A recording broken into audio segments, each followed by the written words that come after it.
Yo, what's going on? I wonder if Frank uploaded anything.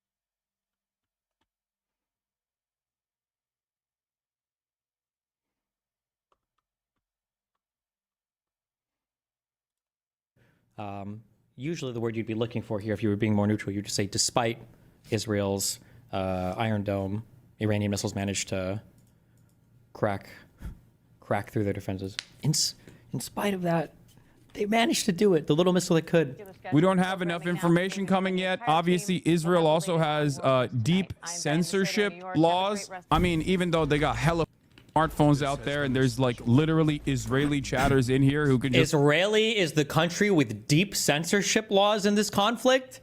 What? like confirm or deny what's going on.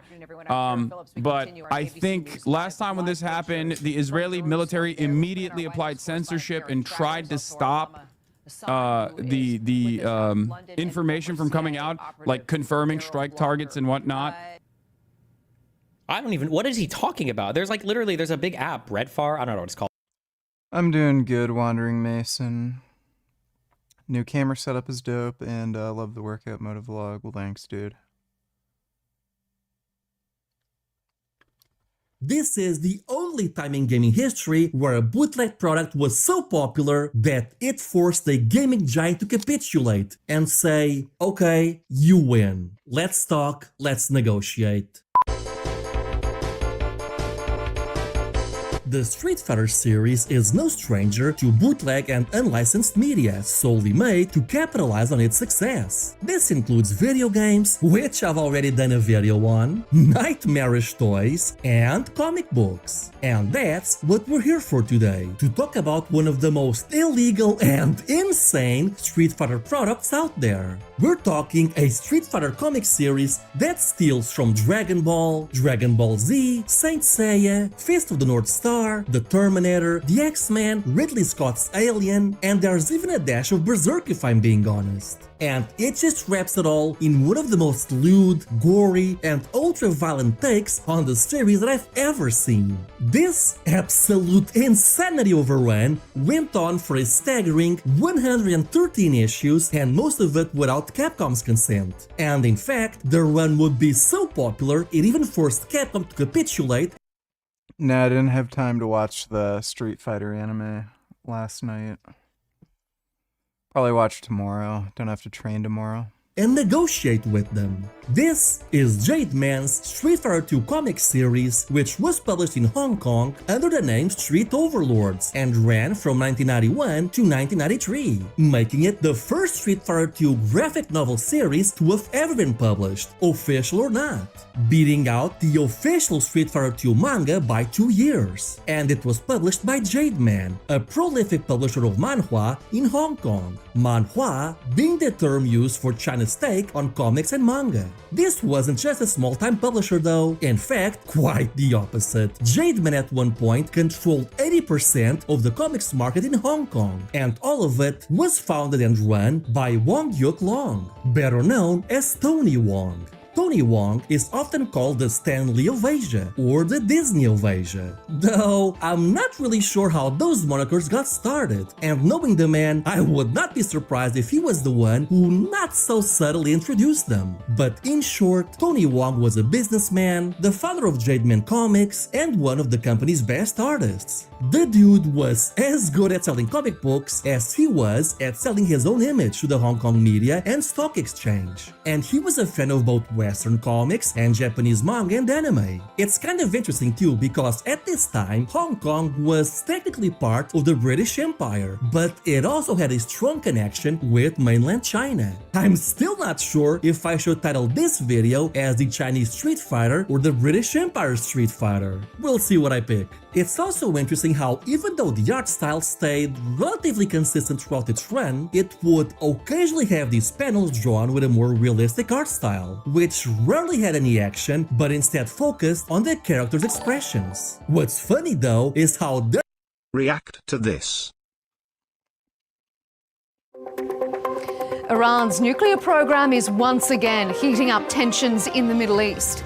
5 rounds of talks between Tehran and Washington have failed to calm the nerves ahead of temperature. And Elon said some. Go to 1545 and tell me, am I crazy or are those muscles on your armpits? Are your pits getting jacked? 1545.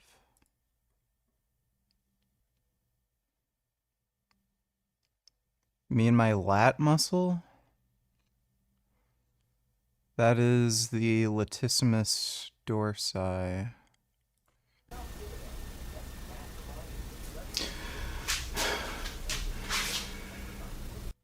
Yeah, it's that muscle there. Well,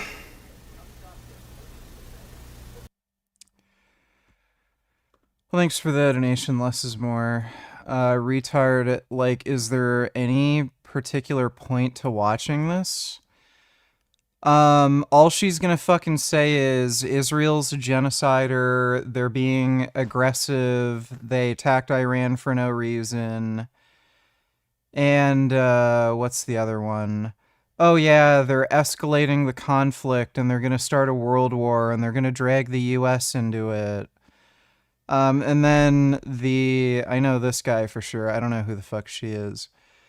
Then they're gonna explain to her why she's a fucking idiot, then she won't be able to respond to anything, and then she's just gonna go on a rant about think of the children and mention APAC. Like, who fucking cares? I'm done with...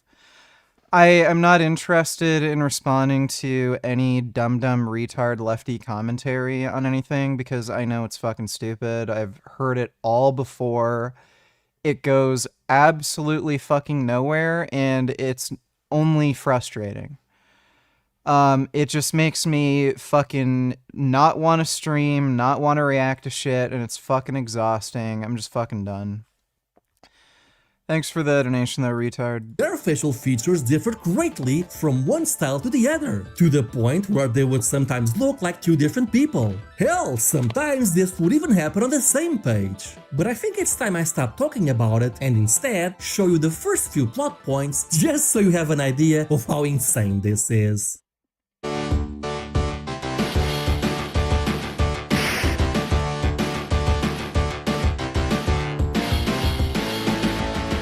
Issue 1 opens with a narration telling us that it's the futuristic year of 2010. Wait, did this just predict the NES game? Whatever. And that the Third World War came to an end, leaving the world a smoldering ruin. The world's tectonic plates have also changed, uniting the planet into one big Pangea. What was left of humanity agreed to ban guns, ensuring that only the strong and those practicing martial arts rose to the top. Additionally, the leftover radiation from nuclear arms also resulted in mutations. Now, 30 years Yeah, if you just send me some updates on Israel, that's fine, but I don't want to listen to, like, Pierce Morgan debates on the topic or anything, because it's all the same. It's just retarded. later, in the year 2040, we see Ken and Ryu working in Agreed, communists almost never fucking change no matter what arguments you give them. Yeah, they're just delusional whack job ideologues. Thanks for the donation, Dodo. Fine, react this toe. Once the siren starts wailing, Israeli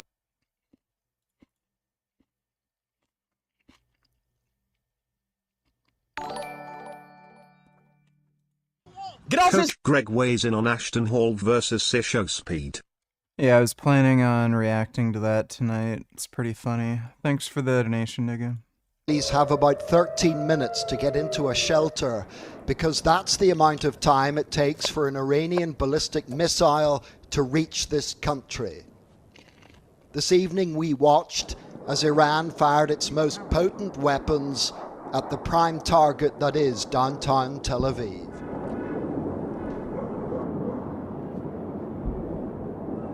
Some of what we saw come crashing down were the remnants of missiles hit by Israeli interceptors. They have a high success rate, but they don't strike everything incoming. Here, seconds after 2 interceptors were fired from close to military headquarters, an Iranian missile came in. Holy shit. The Iranians fired an estimated 150 ballistic missiles. The Israelis don't want the Iranians to hear details about where exactly was struck, but local television networks are reporting unprecedented consequences in terms of damage and destruction. The fate of Tel Aviv and other places depends on a very simple piece of arithmetic. It's pretty fucking insane, dude. I donated after your stream ended because I was like 2 minutes behind. If it's too much work to look at donation, whatever, I'll donate again.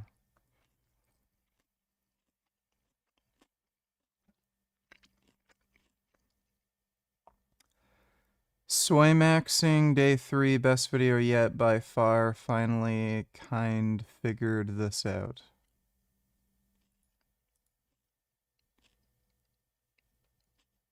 I don't know what the hell you mean by that. Based Israel. Israel is based and Iran is a bunch of cunts. Thanks for the donation, Dodo.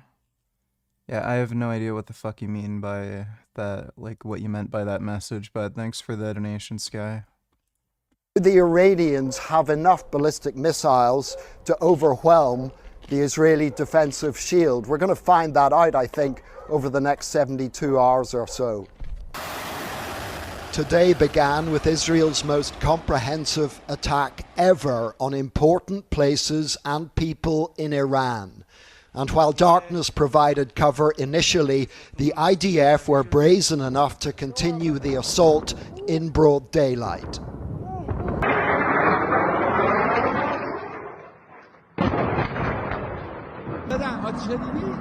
Israel has wargamed this for years, but now, out of the blue, what they're calling Operation Rising Lion has been unleashed for real and in a big way. The most significant target of all was probably the nuclear plant at Natanz, about 130 miles southeast of Tehran. It's where most of Iran's centrifuges have been set up to enrich uranium, perhaps up to weapons grade. For the Israelis, Natanz is the heart of the matter. If not stopped, Iran could produce a nuclear weapon in a very short time. It could be a year, it could be... What exercises do you do for abs? Sit-up board and hanging leg raises. How come you don't do flat bench with a regular bar? I do. So just because I uploaded one video where I didn't, that doesn't mean I never do that. Within a few months, less than a year. This is a clear and present danger to Israel's very survival. As well as nuclear sites, they went after key personnel, killing at least 6 nuclear scientists and some of the military's top brass, including the commander of the Republican Guard, General Hussein Salami, and General Mohammad Bagheri, the chief of staff of Iran's armed forces. The Iranian president Masoud Pezeshkian has described the attack as criminal. The Islamic Republic of Iran's legitimate and powerful response will make the enemy regret its stupid act, he said. The IDF have released this footage of drone strikes on missile transporters and launchers. Remarkably, it appears the drones were dispatched locally by Mossad agents actually on the ground in Iran.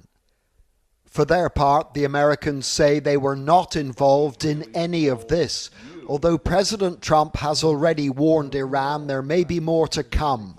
On social media, he said, "They are all dead now and it will only get worse with the..." Been ramping up, still not great, but it's definitely headed in the right direction. So maxing day 3.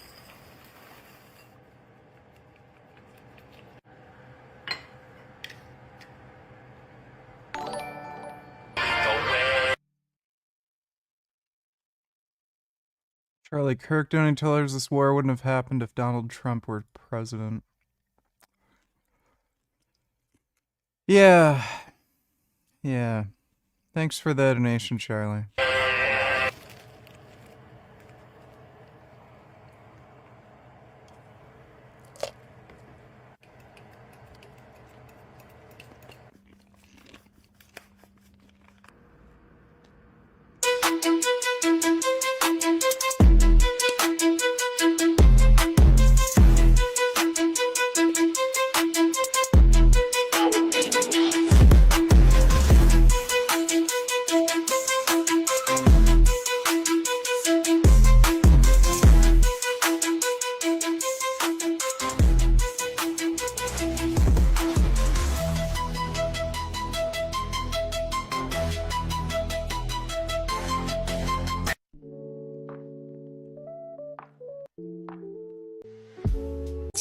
One 107.3 grams of fiber and 22.5 grams of saturated fat today.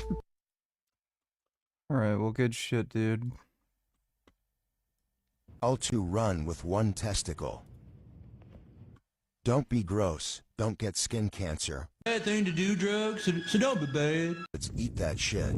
After Informative. I don't know what you thought was going to be different. Why do you do it? Why? Why get up? Why keep fighting? You must be able to see it, Mr. Anderson. You must know it by now. You can't win. It's pointless to keep fighting. Why, Mr. Anderson? Why? Why do you persist? Because I choose to. Alright, well, good job, dude. Thanks for the donation. Dodo, donate $2. Let me see.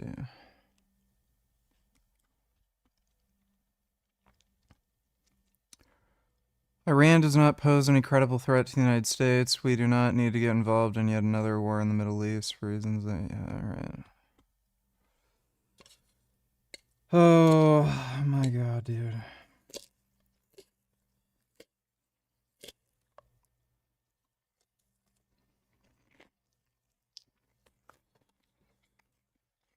Fucking retarded.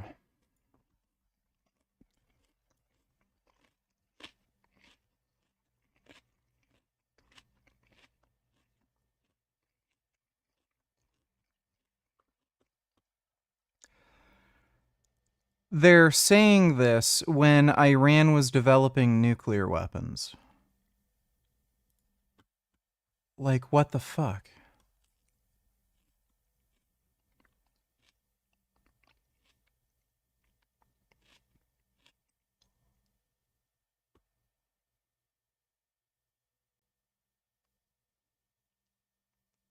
Is this like a serious take? Israel can have nukes, but Iran can't. That sounds nuts to me.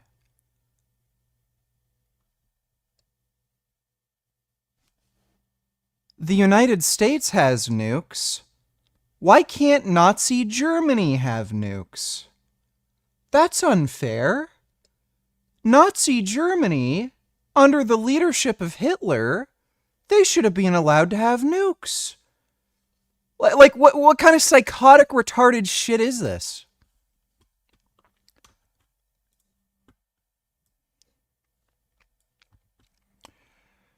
Russia condemns Israel for striking Iran. Attacks on sleeping peaceful cities are categorically unacceptable. Yeah, right. Uh-huh.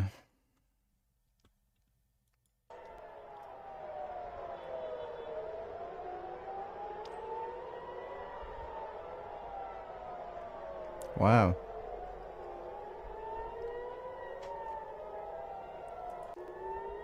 That's bizarre. Thanks for the donation, Dodo. When you were experiencing Ed while you were with Jasmine, what was causing it? And what did you do to resolve it? Thanks, brother. I temporarily had ED because of depression, and I just took tadalafil. Thanks for the donation, Mr. Nimbus. Dodo donating $2. Don't fucking care.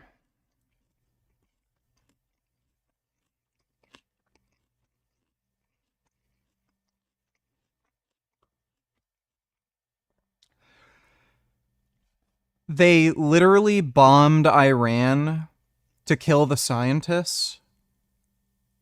And then they're saying, like, that requires the same level of difficulty as rescuing hostages.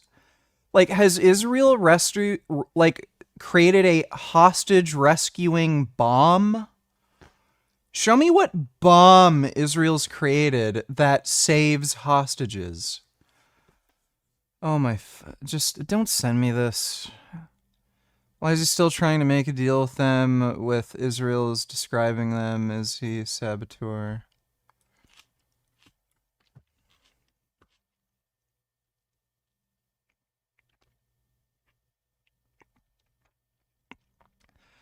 Gave Iran a chance after chance to make a deal, told them in the strongest words, just do it, no matter how hard, no matter how close they got, they just couldn't get it done, told them it'd be much worse than anything they anticipated or were told, that the United States makes the best and most lethal military equipment in the world by far, blah, blah, blah.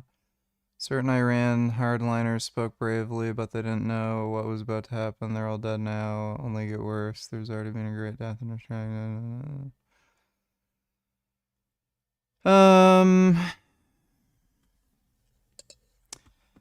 Sounds to me like he knew Israel was going to attack them if they didn't make any kind of nuclear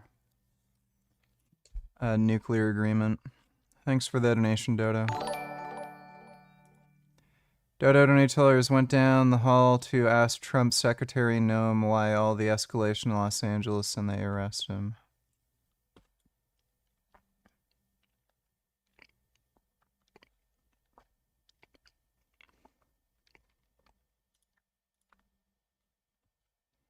I have questions for the secretary, because the fact of the matter is a half a dozen violent criminals that you're rotating on your Hands behind your back. Hands behind your back. If you let my hands go, I'd stand behind my back. All right, cool. Hands with your hand. Well, yeah. What do you expect? Thanks for the donation, Dodo. The next already planned attacks being even more brutal. Iran must make a deal before there's nothing left. This morning, we watched Israeli warplanes streak across the sky to meet incoming drones, Iran's first volley of retaliatory fire. This evening, they unleashed their second and third volleys, and some of this country's worst fears have been realized. Tonight, Israel and Iran are at war. John Irvine, News at 10, Tel Aviv. Dodo Tillers, you skimmed over it at the end, but Trump is still trying to get Iran to do a nuclear deal. But why? Because Iran is so weak. Why not cripple the regime? Why is he trying to save them also?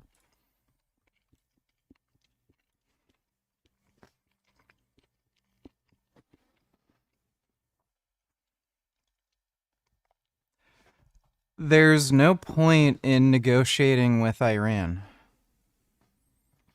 Like, they're crazy whack job jihadists. So yeah, it's like Russia. Why negotiate? Just destroy them.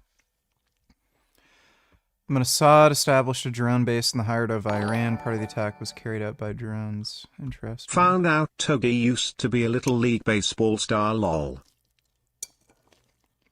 Thanks for the donation, Dodo. Let me take a look. I'm coming out of retirement. My name is Shane, and my favorite food is pizza. Hi, I'm Shane Stover, and my favorite food is pizza. I was on my way to the MLB before I got addicted to Plinko, so we're gonna run this, and we'll see how that goes. It's been probably 7 years.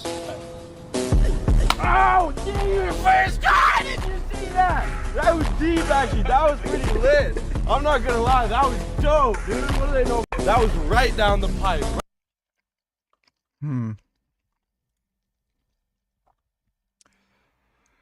More lore. Thanks for the donation, nigga. Well, to contemplate that further, Rohit is here to take us through. This feels like I don't know what the hell No King's Day is. West is playing good cop bad cop with Iran. US is not yet directly involved, but we certainly will join offensive if Iran attacks our bases or shuts off Strait of Hormuz.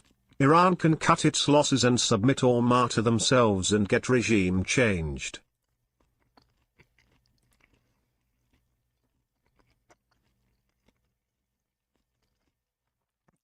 I wouldn't be so sure with a Trump presidency. So, expect the worst, hope for the best, but yeah, the idea that you'd rely on the United States at this point, not a good bet. Thanks for the donation, retard. great fears for further regional war, but this moment, Iran and Israel at war, is a moment in history.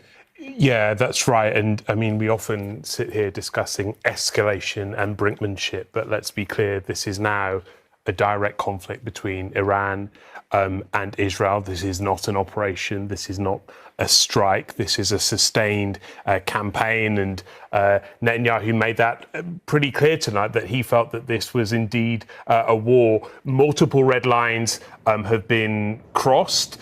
And the damage is still being assessed tonight in Israel. You know, have a look at this shot there. And actually, here's the live picture from what appears to be a residential building, which is right next to the Ministry of Defense. It appears that Iran may well have been trying to strike the Ministry of Defense, but instead hit an apartment block nearby. This means that perhaps red lines in Israel's mind have been crossed, a built-up area, perhaps an attempt to strike government infrastructure as well. And, you know, there are two clear objectives. Give me a fucking break. They just tried to kill as many Jews as they could. For Israel. The first was clear immediately, to try to strike the nuclear program in Iran. But the second became clear in the last couple of hours. We heard Benjamin Netanyahu in his most recent address tonight.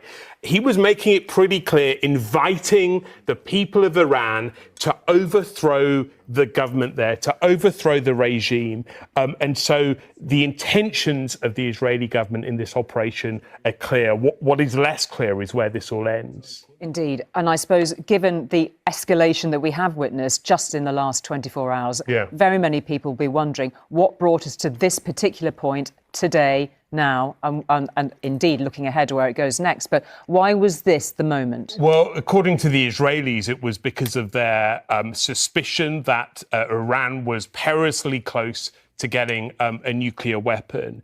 They said that they had intelligence which indicated this. But I think they chose this moment as well. Let's look at this map, because you see the regional picture where so many of their proxies are in place but have been weakened. Hezbollah in Lebanon. We interrupt the regularly programmed programming to cat.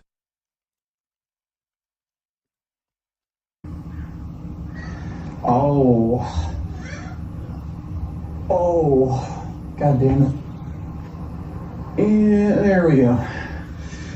Here's your cat. I know that cat. Gummy's pretty fucking gigantic. Oh my god. This is Gum Gum. Oh. So, That's a good cat. Thanks for the donation, Ethan, though.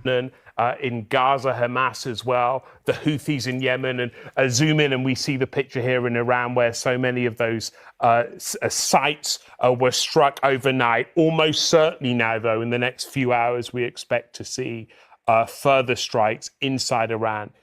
Prime Minister Netanyahu made that pretty much clear tonight. OK, Rohit, thank you very much indeed for that. Well, the Prime Minister, Sir Keir Starmer, spoke to the US President tonight, both calling for diplomacy and dialogue. We'll get some detail out of Washington very shortly, but let's cross first of all to Harry in Downing Street to just take us through what we've heard from there tonight, Harry.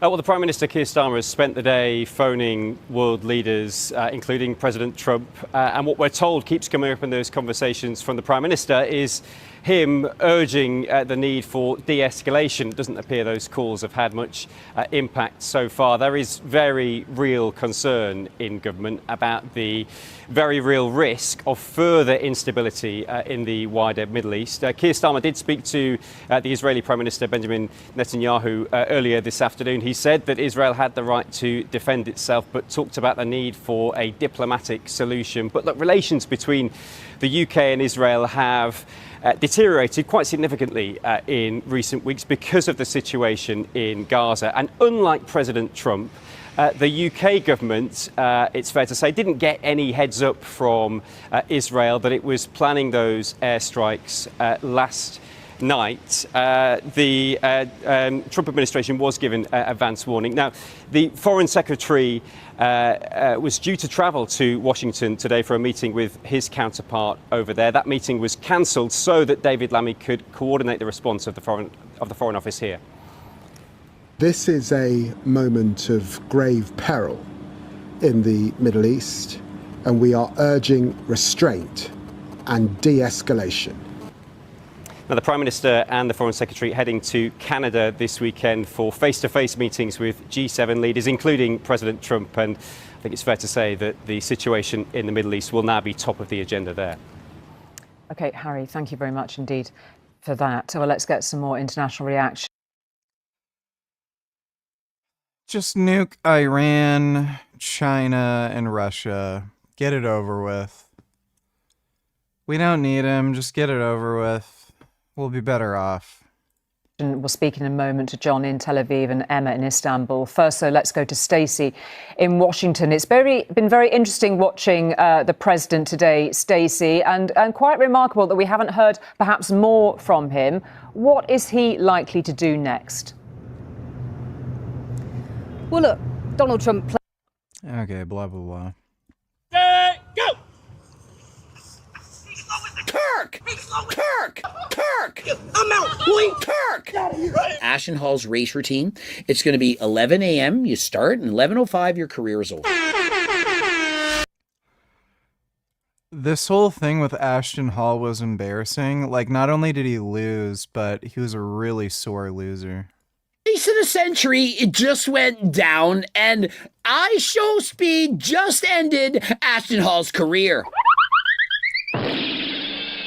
Ashton Hall, he greatly underestimated I Show Speed. After all, it's in the name, Speed. And so the reason he ended his career isn't the fact that he beat him 4 times in a row.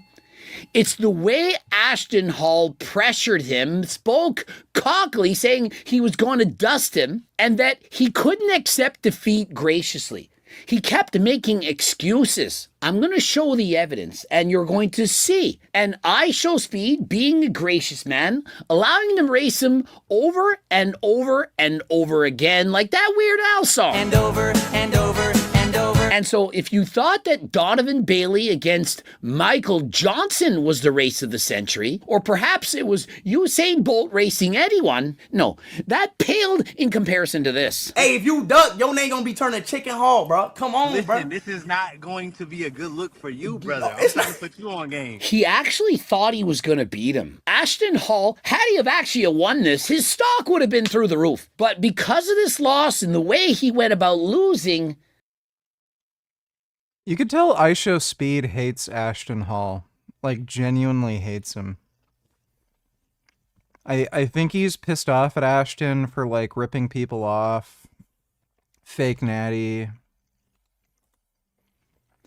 Like, people think I show Speed stupid. He's not stupid. He's actually a fairly smart guy.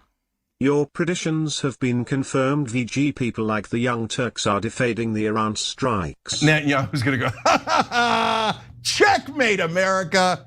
Now you're my bitch again. Now you fight. Don't care. I cannot keep reacting to that sort of shit, dude. It puts me in a terrible fucking mood, and it just makes streaming just shit, so I'm not reacting to that anymore. Thanks for the donation though, Dodo. If Iran is listening right now, do it. Make Israel shit themselves and the finished them. Free Iran from Israel. Mm-hmm. It's the end of Ashton Hall. Bro, I promise you I'ma smoke your shit. I promise you. Think of it. I Show Speed is good. I promise it's going to look bad on you. He's raced everyone. He's raced the fastest man in the world, and although he lost, he didn't look all that bad. Bro, shut your slow ass, bro. You slow. Come on, bro. I'm ready. I'm ready, bro. Come on. Let's go. Let's go. Say less. Let's go. And so I see nothing wrong with this. Build up the height. I got you. I'm going to beat you. Why not? Every guy does this. The UFC boxers, they say, I'm going to beat you. It's going to be nothing. It's going to be a nightmare. But after they lose, they shake the man's hand and say, good on you. Congratulations, you beat me. And the world moves on. You actually might change my entire brand. Chat, this gonna be his last. Listen. This gonna be his last clip I might on change Instagram. my entire brand. I'm gonna be known as this the shit runner. over with. He says, I'm going to change my entire brand. And the problem is it did. The man who cockily lost to I Show Speed and complained. Speed is about to create the name. We ain't gonna be the routine no more. They're not gonna know me for Mr. Routine. And so the routine of rubbing banana peels on his face, putting on a Rolex, and jogging with a couple of dogs beside him, wearing a mask, it ain't it. I Show Speed, who basically just streams all day long, he dusted you. Chat, I'm about to end this man's career, bro. Chat, I never ended somebody's career, but I'm about to really end his little Instagram run he on. If I was ever some foreshadowing, this is it. He's about to end this man's career. Like, it's really like a cheat code. Like, it's really, I should have made this race happen a year, like freaking months ago. No, he shouldn't have made this happen months ago, because if he had, he wouldn't have had all that progress. Everyone would have seen it's Ashton fraud. Y'all know it's not any edits. It's real speed. You a dead, he's a dead ass fraud. Why is it like, why do you talking too much? Bro. Like It's you a, happened too many you times. a, cause you a fraud, my, you a fraud. I mean, Ashton Hall, who has he raced in the past? He raced DJ Khaled. Come on, let's get it popping, bro. Bro, you don't weigh enough, bro. Let's get it popping, bro.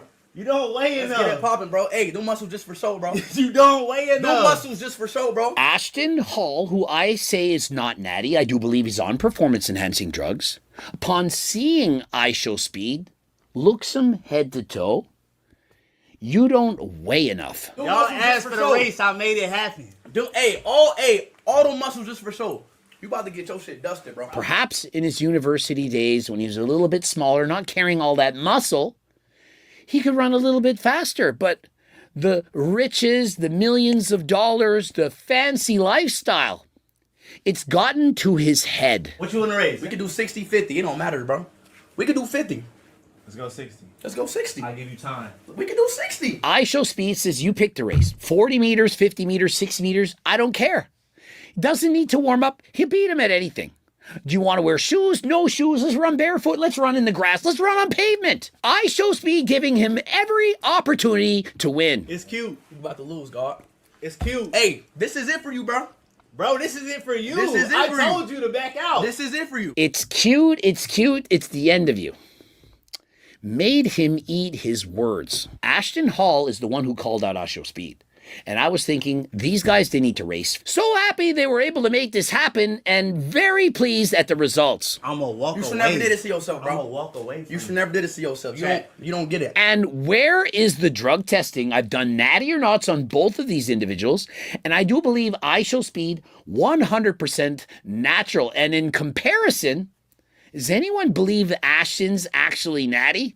And so, where is the blood work? Speed, I'm gonna hit you. I'm gonna look back at you while I'm running. All right, I'm gonna look back over my shoulder. Here we go. It makes it so much better because he was so cocky, talking down to him. I'm gonna look back at you while I'm running. It's that time, bro. I've been doing this too long. I've been training too long. Yeah, all right, bro. Too long. Bro. Yeah. All the gear Ashton is on must have really turned on them. What a chump lol.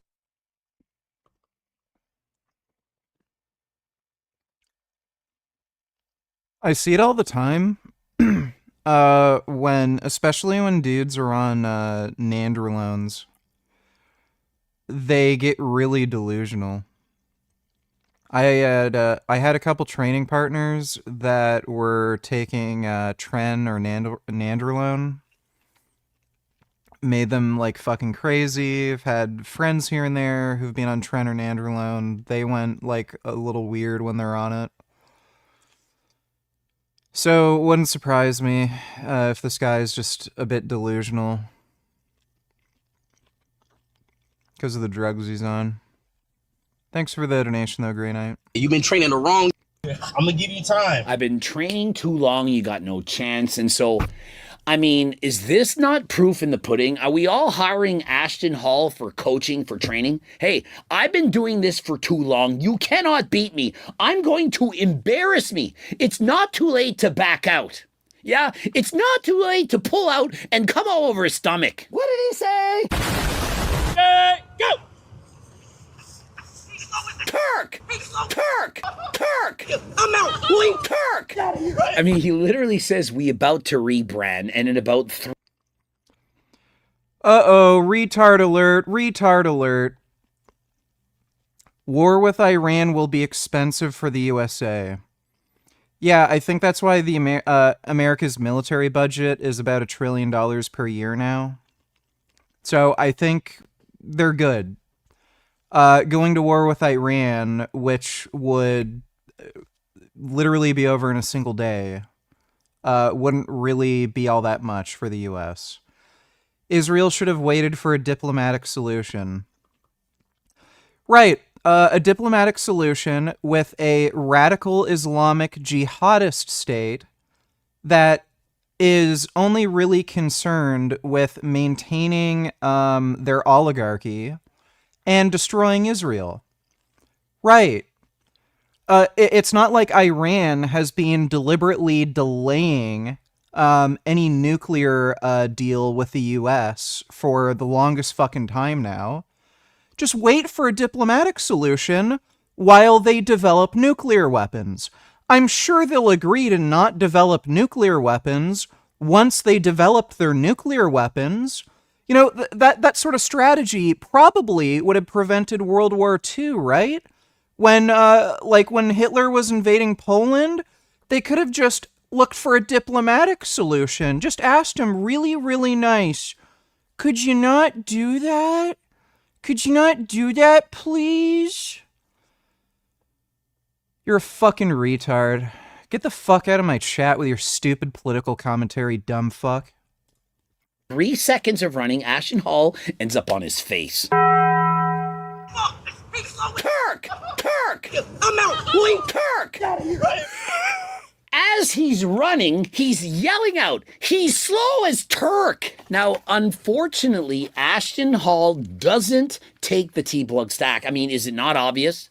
If he had been on GO2 Max and Turk Builder Max instead of whatever performance-enhancing drugs he's taking, perhaps he would have ran that much faster. He's looking ISO speed up and down.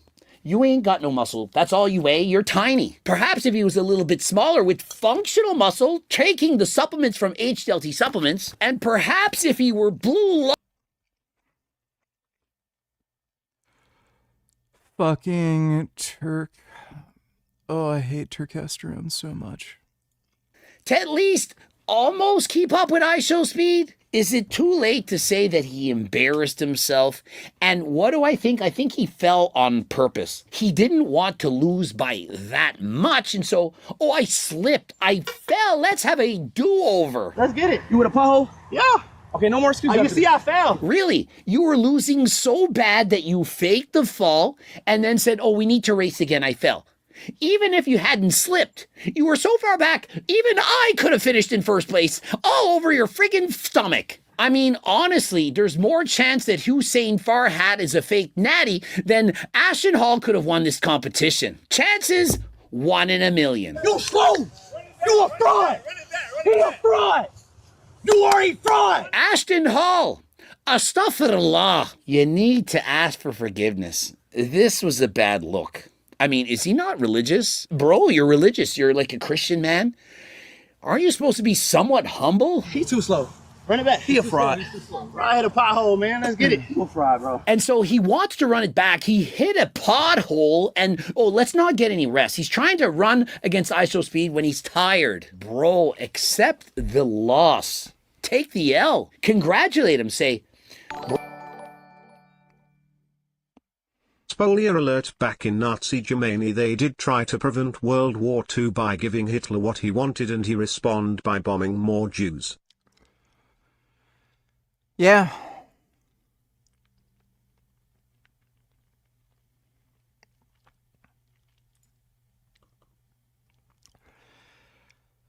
There's a really bad trend where more and more people are thinking like women. Women would think, why don't we just try to be friends? Why don't we use words and solve our problems together? Women think like that. Like, again, the reality is Iran is a, like, radical jihadist state. They're concerned with two things: maintaining their weird fascist oligarchical structure, and killing the Jews. Those are like their two main goals. And again, like spreading jihad, maybe a third or intertwined between those things. Why in the fuck would anybody think you can negotiate with a country like that? They're just gonna lie, cheat, scam, go back on their promises, hide things. And I mean, again, they've been delaying this nuclear deal for the longest fucking time. They're clearly not interested in any kind of negotiations. So it's just like, what are you like the people who are fucking saying this shit? They should have negotiated. Why did they have to fucking strike Iran? You're a bitch. You think like a fucking bitch. You know, like if somebody's like, they're the kid in school who, if a bully's picking on them, they'll complain to the teacher will do nothing, and then they'll complain to the parents, and their parents will do nothing, and then they'll just keep getting bullied and picked on, and then they'll just keep trying that same, you know, strategy.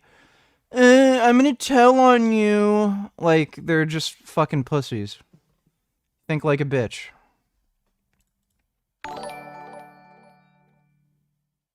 They're friends.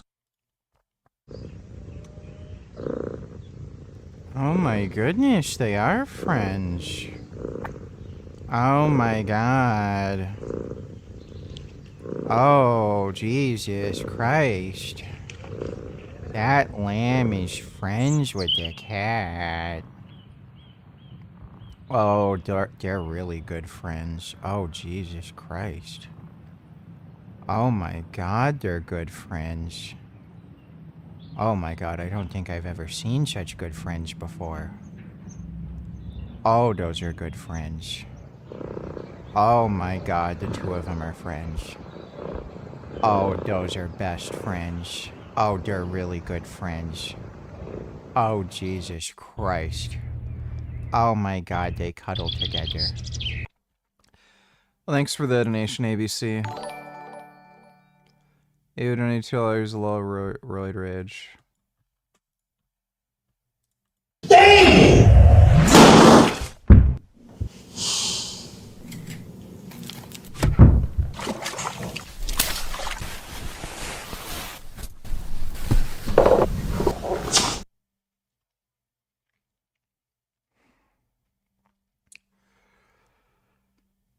Oh, what a douchebag. Keep going.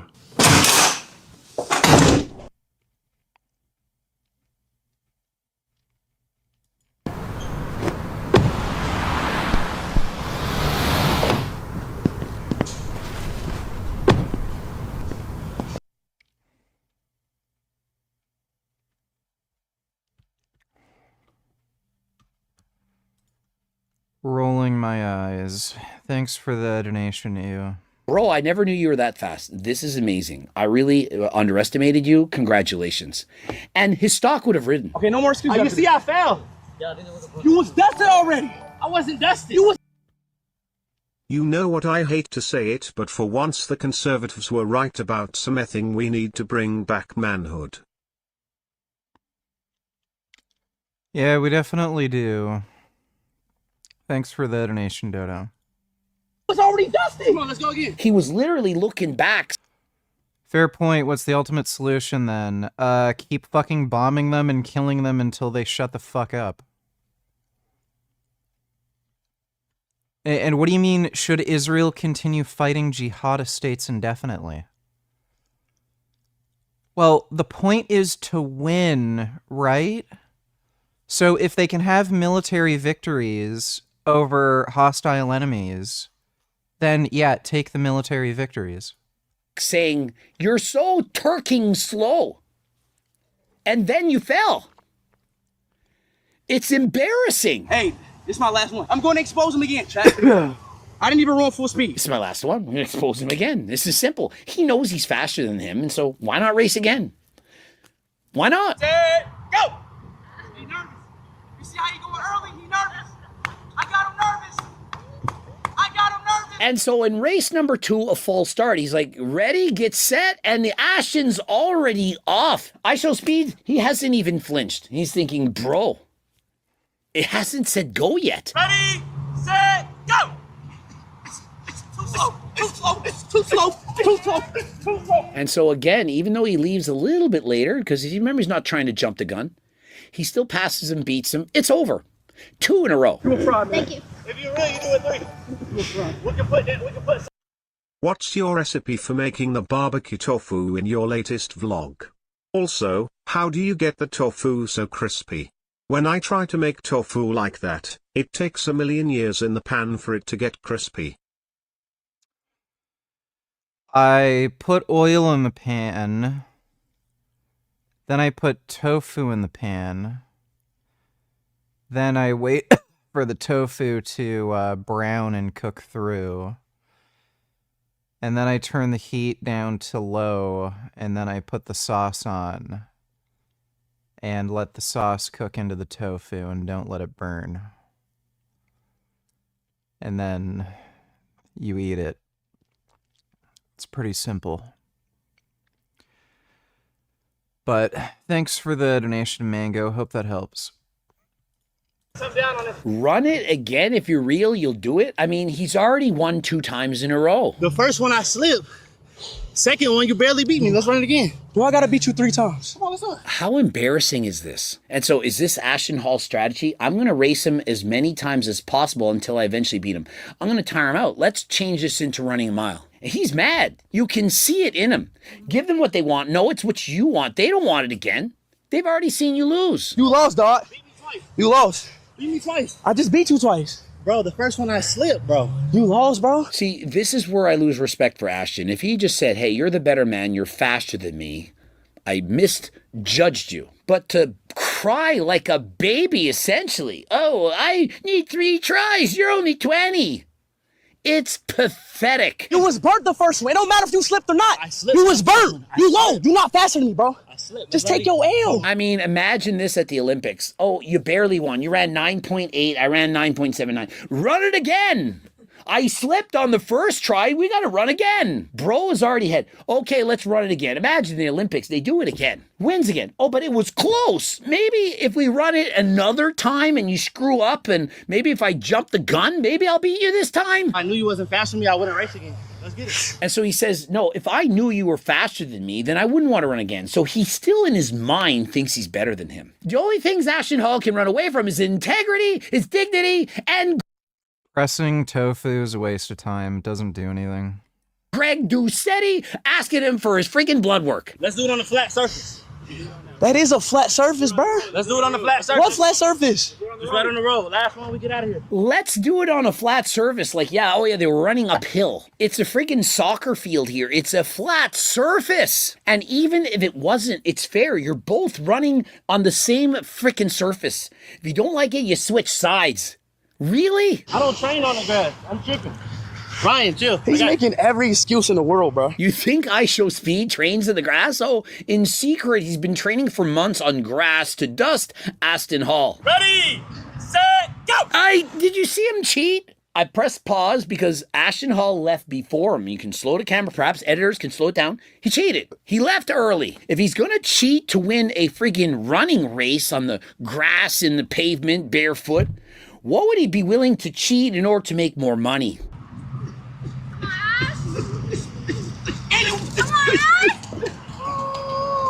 Ashton Hall cheated. He took off first. I Show Speed still beat him. He started before me and still lost. You lost. No, get off this Turk! They're trying to call this a tie? Are you freaking kidding me? I know y'all on this team, but get off this Turk! Get off this Turk! Hey, on the Turk! Babe, they're clearly all of them in a big circle jerk, the whole group of them. All over his stomach. He went before me and still lost.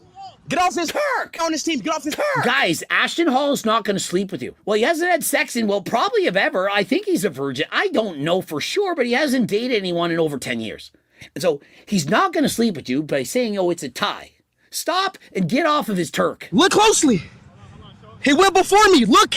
Nobody went before you. I'm moving fast. Look. I mean, I can't believe this. I Show Speed says, he went before me. He's like, no, I'm just moving faster. He literally has proof. He's caught in 4K, probably 60 frames per second, at least 1080p. I doubt this was filmed in 720. These guys think I don't know anything about technology. I kid. I'm the editor. I do all of the editing too. Did y'all know that? Got all video. And I still caught up.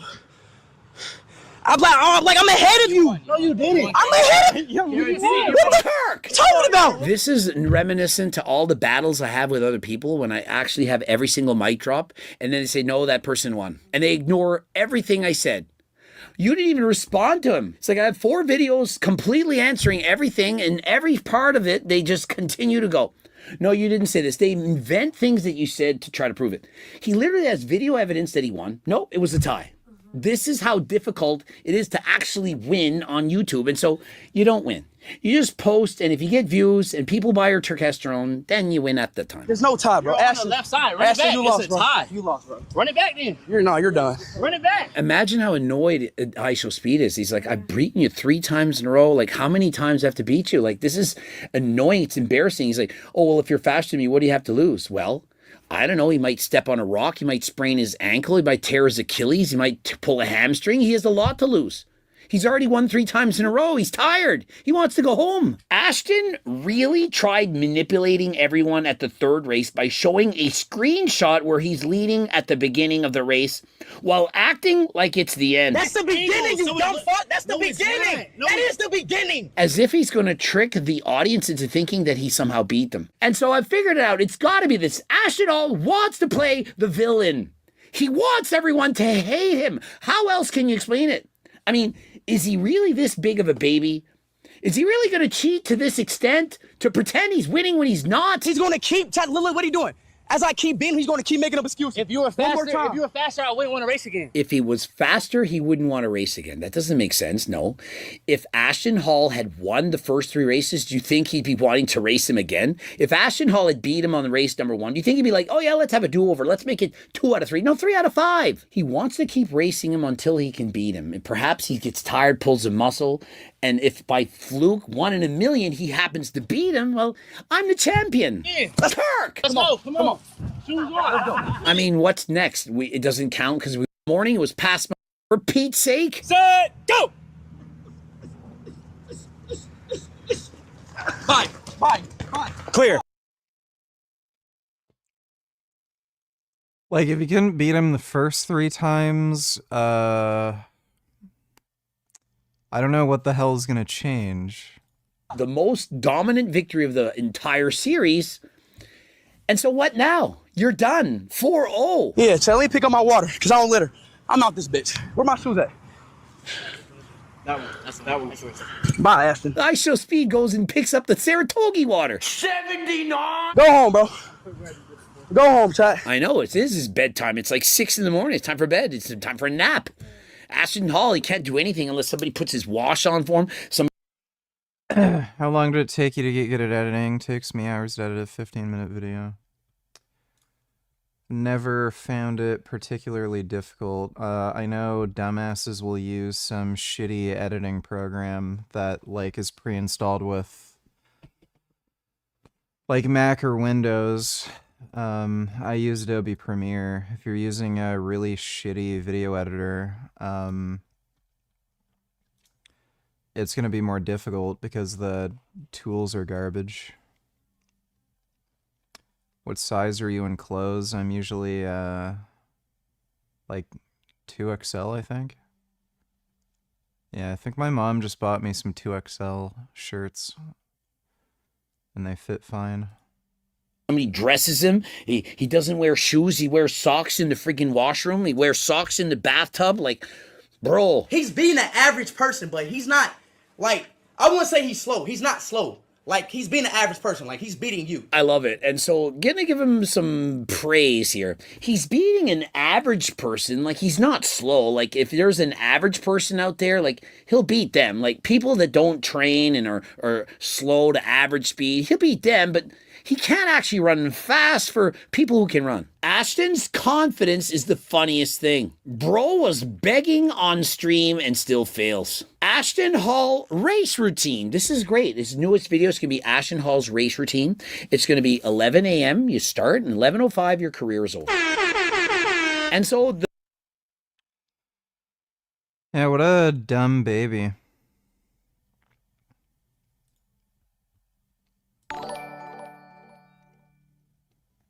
I just film with my phone. I've noticed that when I upload onto TikTok or Instagram though the video quality gets significantly degraded. Any advice or idea what's going on?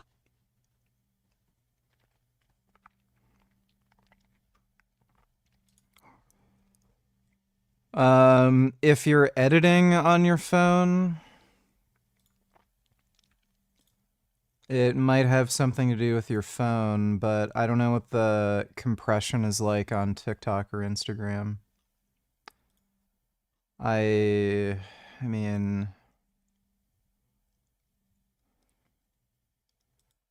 I've uploaded some short clips, but like the camera on my phone isn't amazing or anything.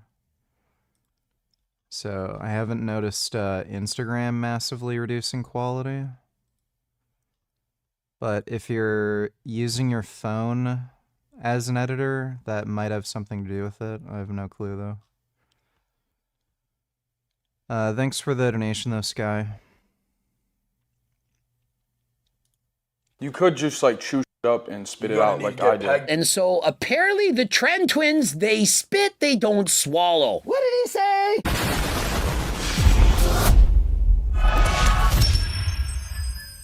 All right, so today we're going to learn how to diet and how... Are barbell skull crushers better than easy bar skull crushers? There's no difference. Doesn't matter.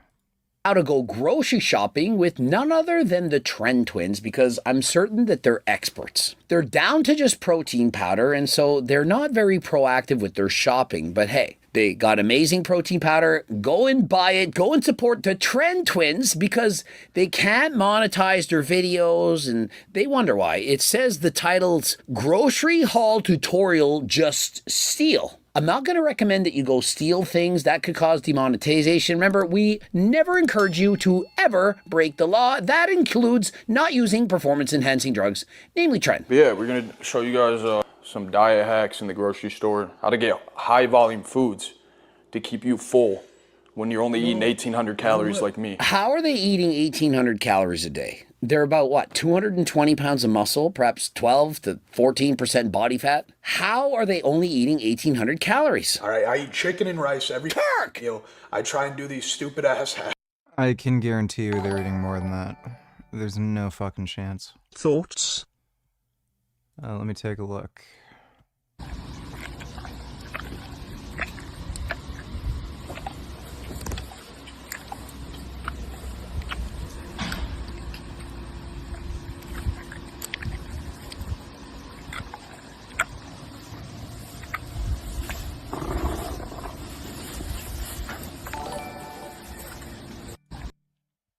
All this chaos going around the Middle East is all due to decades of Zionism and Islamophobia.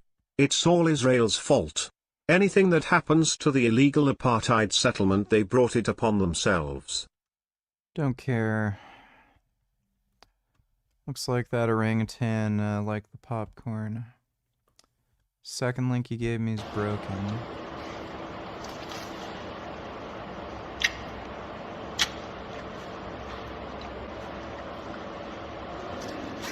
And, looks like that gorilla likes the pineapple. Thanks for the donation, Anonymous. No. Yeah, there's no fucking chance they're eating 1,800 calories a day.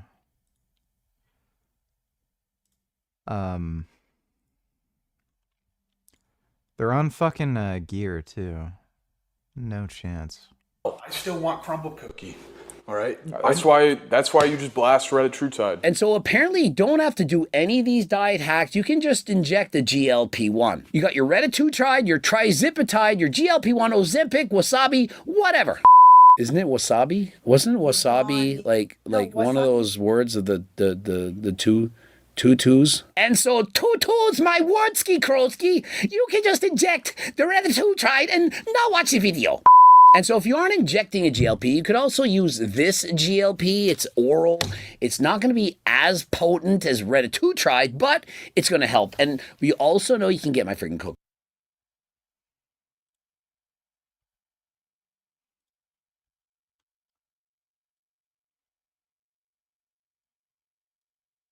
Fucking lean beef patty's an idiot.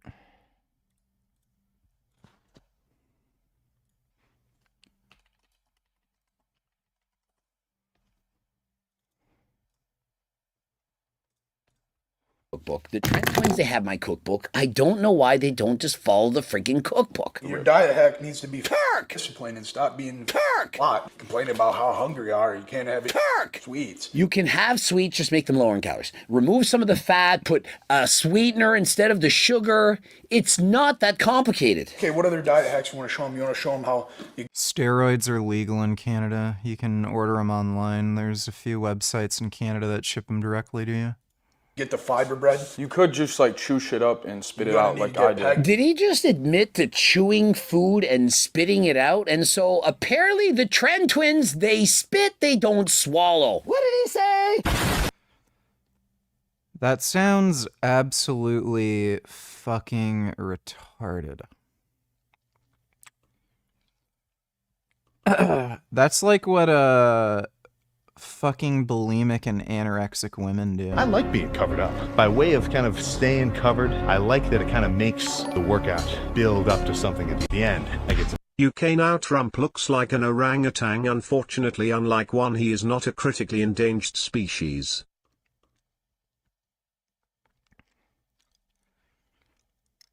I don't know. I think he is endangered. He's probably not going to live very long. Thanks for the donation, Dodo.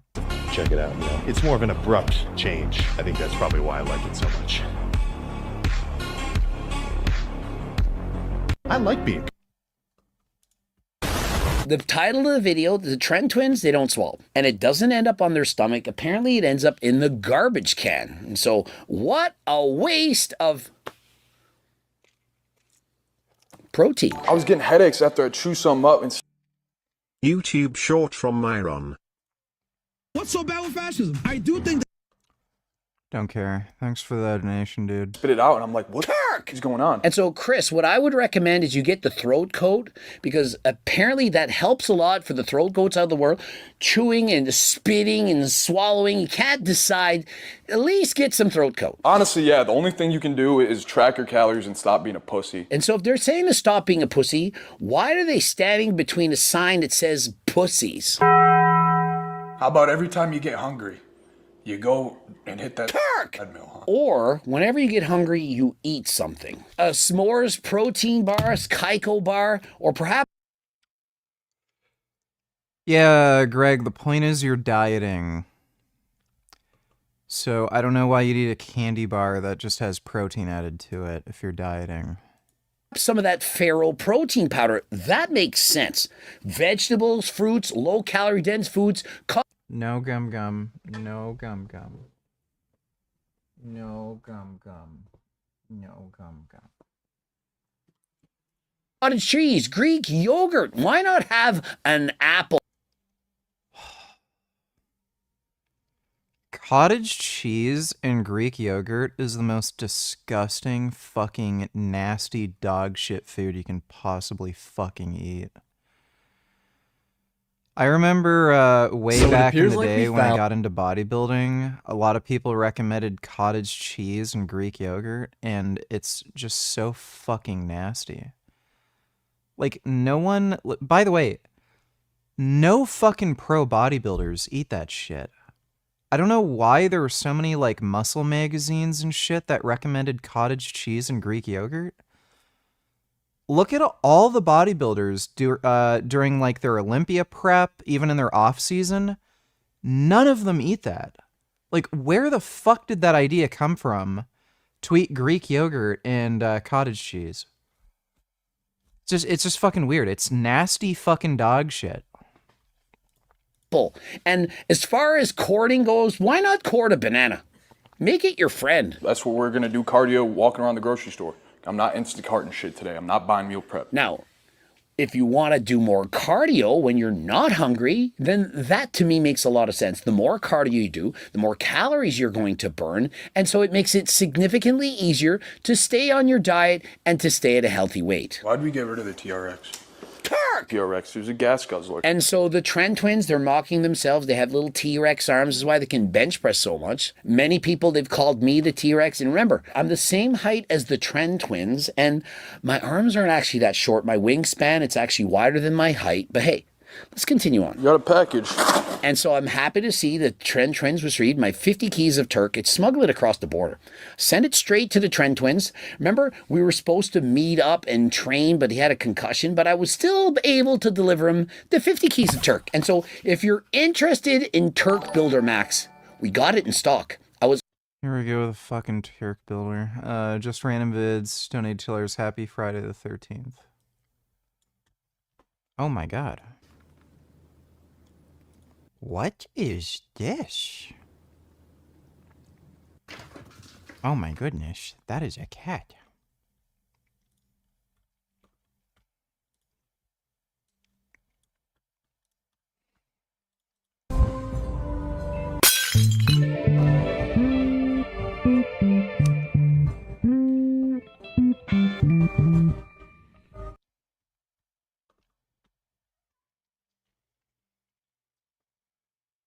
Epic Palestinian support fail.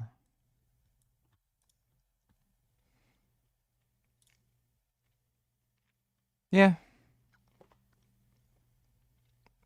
Egypt is deporting hundreds of activists who landed in Cairo to go to Gaza. Right now, we're being forced into the plane. You can see he has our passports. This is unbelievable. And the rest of the people are still in the bus. This is what happened. What did they think was going to happen? Like, I'm assuming all of these, like, just fucking idiots thought, oh, it's all Israel's fault. Israel's the one not letting, like, humanitarian aid in, and Israel's the one not allowing, you know, a fucking humanitarian corridor. Oh, what? Egypt is blocking it? Oh my god, my world is ending. I can't blame Israel now. I have to admit Egypt is doing this. And then they're gonna get deported back to Europe or the United States or wherever the fuck they're from. And then they're gonna, like, find some way to blame Israel for it. Like, fucking scumbags. Thanks for the donation, just random vids. Was able to triple the output. And so that is great news. I'm going to be richer than last time, and you're also going to be more jacked. It's a win-win give and take situation. My baby called gonorrhea. All right, that's her Yeah, I'm gonna make that Greg Turk video. Fuck Greg. name because she fires Turk. And you know what burns like fire is gonorrhea. And so in the support of the Trend Twins, myself and Hussein Farhat, we've calling our uteruses togi because it has chlamydia. Yes! Bang! And on top of this, I refer to Mepstagram as chlamydia because she likes to burn through my wallet. You burn through my wallet. They're not going to think you have chlamydia. You're burning through my wallet. Oh yeah, we're using the gay influencer mics. So don't be alarmed. And so we've talked about this in the past. I've referred to this many times. When you want to sound gay, and this is what makes you gay, if you enunciate your vowels very eloquently. Gay men were also found to have longer vowel durations for A, I, and U, aka they hold these vowels longer in general when they speak. Has nothing to do with packing, fudge, pegging, none of that stuff. Nothing to do with liking men. It's whether or not you enunciate. Because if you talk like this, I like to cut my hair. Oh, it's so you. What if you don't like men? What if you haven't had relations with anyone? If you talk like that, that means you're gay.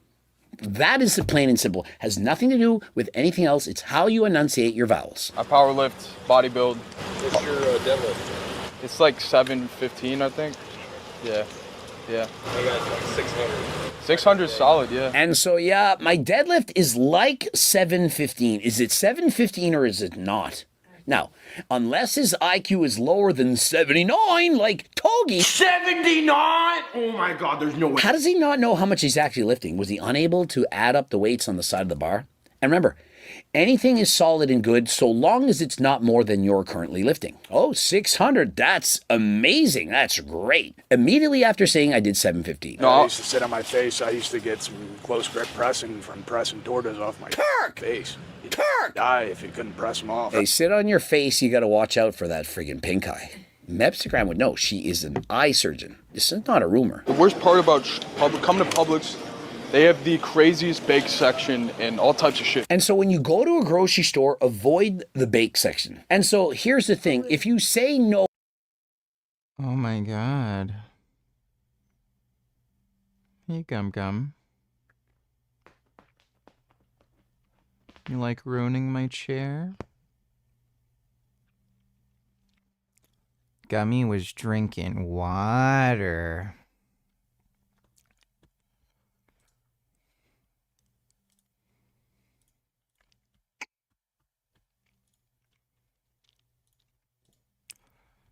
You can see Gummy in my workout video.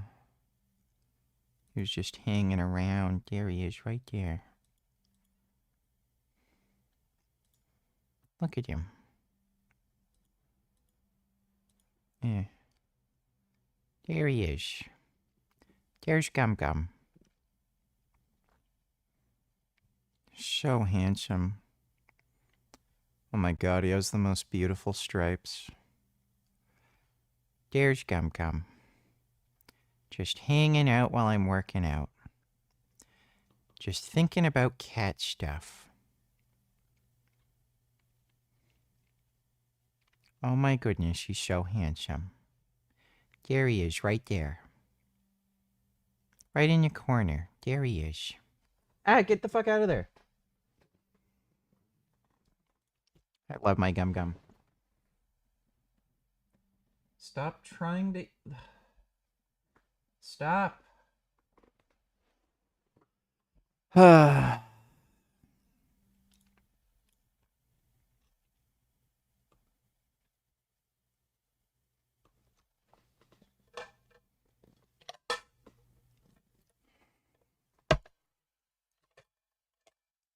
Dude, immediately after feeding this cat, he like meows at me for more food.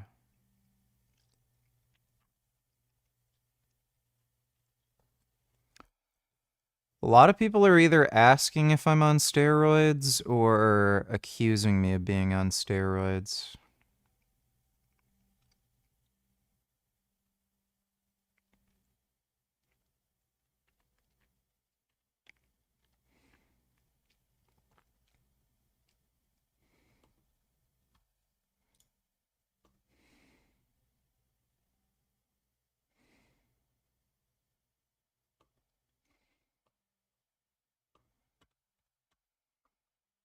Oh, once at the grocery store, you don't have to say no 100 times when you're at home. If you buy the junk, the chocolate bars, the cake, the candies, the crumble cookies, every time you walk by the kitchen, you have to say no. It's so hard. That is what she said last night. You could eat this whole thing, this whole pack of blueberries for like 150 calories. Maybe not even that. 3 for 10? Yeah, come on, let's do it. And so the Trend Twins, they like to save money like Coach Greg. You're getting 3 for $10, buy one, get one free, and so on. And so there are ways to save money. You get the fruits, get them on sale, fruits, vegetables, and so on. It's going to help you to stay on a low-calorie diet. You know what I tried the other day for the first time? Krispy Kreme. Oh, so you were just talking about why you can't lose weight, and now you're telling me you're eating Krispy Kreme. It was my cheat day, asshole. Why do you have a cheat day? I mean, every single day I eat what I want. I just choose to not want to eat shit. I don't eat Krispy Kreme straight out of the jar. Is that even a thing? Apparently you can buy that. I suggest you say no once and you don't ever eat it. Sourdough bread is good though. It's fermented. It's good for your gut. Your nut. It's good for your butt. Sourdough is horrible garbage. It's just very dense, chewy bread with a terrible texture and really bad sour taste. It's just shit. I don't know why, like, all these bakeries and shit are making sourdough. It's fucking garbage. What? Fermented bread up the poop chute? We need a cheat day, right? And we come in here and grab everything in the section. See, that is exactly what I'm talking about. We need a cheat day. No, you don't need it. You want it. And why do you want it? Because you're going too strict throughout the week. 1,800 calories a day he was talking about. And so then to make up for that, well, let's just eat 10,000 calories on the weekend. It doesn't work like that. Consistently eat healthy, maybe perhaps 80% of the time eat mostly good food, and then have 20% junk. And you can do this every day. That coupled with doing some cardio, 30 minutes of cardio a day, perhaps even more if you want to eat more calories, and you're golden. And I'm not talking about a golden shower. Brother, I gotta ask you, why are you going down this aisle? Sugar-free syrup. Sugar-free maple syrup is the hack. And it's not a hack, it's the hack. Put that shit on everything. I put that on everything. I've never seen this shit. Hold on. Shut the fuck! I'm getting it. And so the Ghost cereal, I did in fact purchase that, and it was horrendous. It wasn't very good at all, but it was cereal. It was still cereal. It was certainly way worse than, what's that other kind of protein cereal? Magic Spoon? Magic Spoon is significantly better. Yeah. It was more protein in the Ghost by a little bit, but it wasn't worth it, the extra protein. And so what you need to do is just get regular cereal and consume it with the high protein milk. You can get the Fairlife. It has actually 18 grams of protein, 110 calories, or you can get the 14 grams of protein, 80 calorie milk, which is plenty. So go. Or you could just have soy milk or pea protein milk. Or just not eat that. Sparingly on the cereal. Don't have it every single day, because if you're like me, once you start the box of cereal, you keep chewing it until it's gone. And I'm not a spitter. I swallow. Yeah, boy. Hey, the experience. You might end up lasting 45 calories per serving. Put 2 in there. That makes your eggs way better. Absolutely. You want to have the fat-free cheese. It's amazing. You live in the United States, you get this. In Canada, we don't have this because Canada's not as cool. But anyway, get the fat-free cheese. Fat-free? Or don't eat cheese. That is another option. Or make your own cheese out of tofu, then you get more protein. Here we go, 18 grams of protein. 0%, there you go. Yeah, what I'm gonna do is grab 2 of them. Some cucumbers, put some garlic. Exactly. You get 0% fat, 0 sugar added Greek yogurt, and you add in some Splenda. You can add in some 3 of them. I got recommended this for some fucking reason. This guy has no subs, and he made the most retarded video. I'm gonna be real with you. Most of the testosterone boosters that you see online that are trendy are garbage. Most of the time, they're full of filler ingredients and maximize my own hormonal health of misusing the to testosterone in your body and prevents it from actually being used. Why did I get recommended this? Yeah, don't recommend this guy's fucking channel. Thank you, YouTube.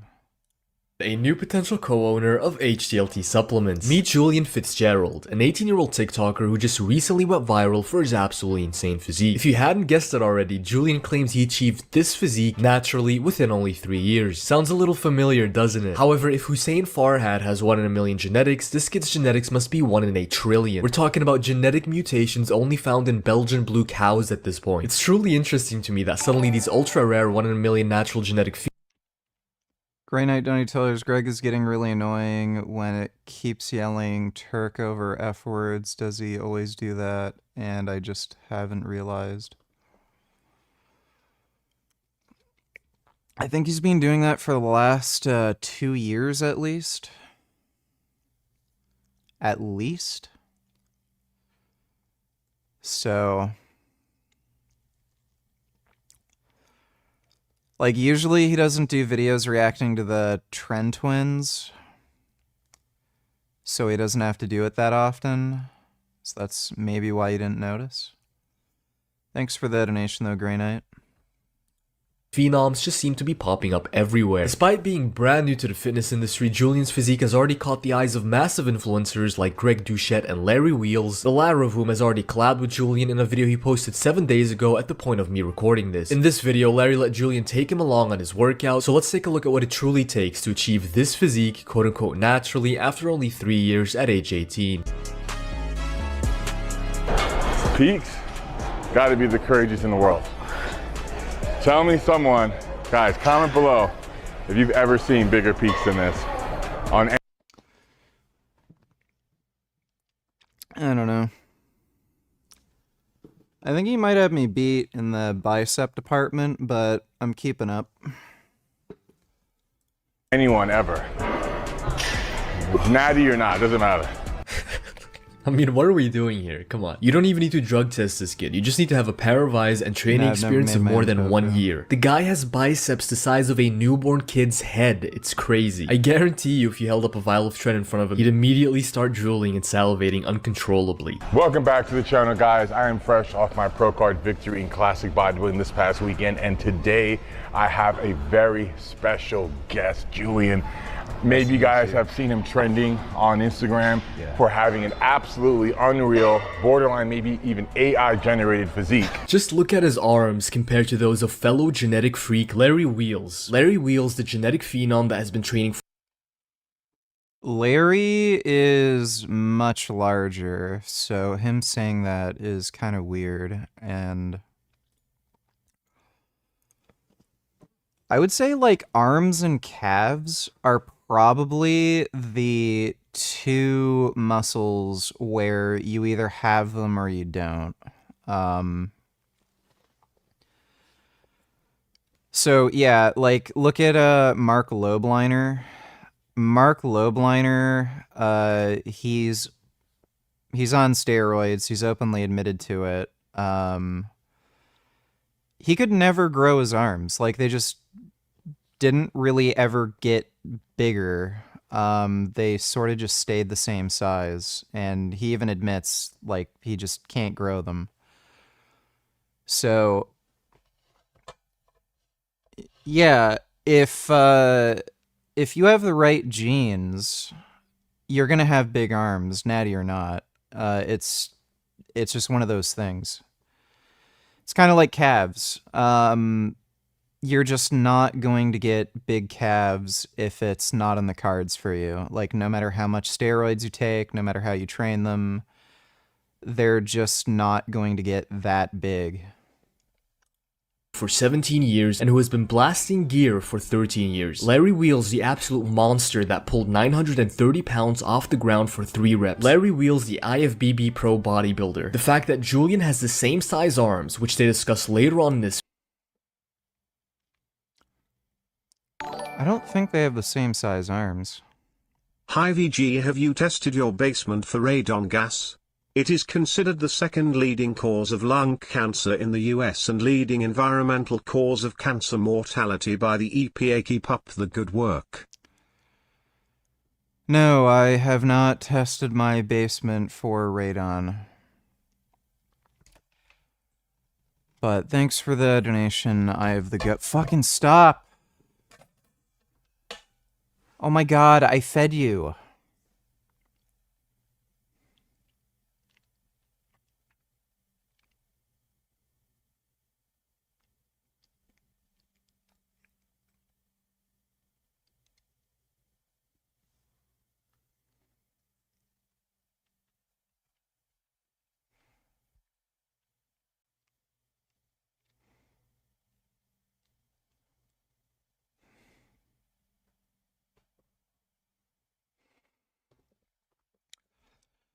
Well, thanks for the donation, dude.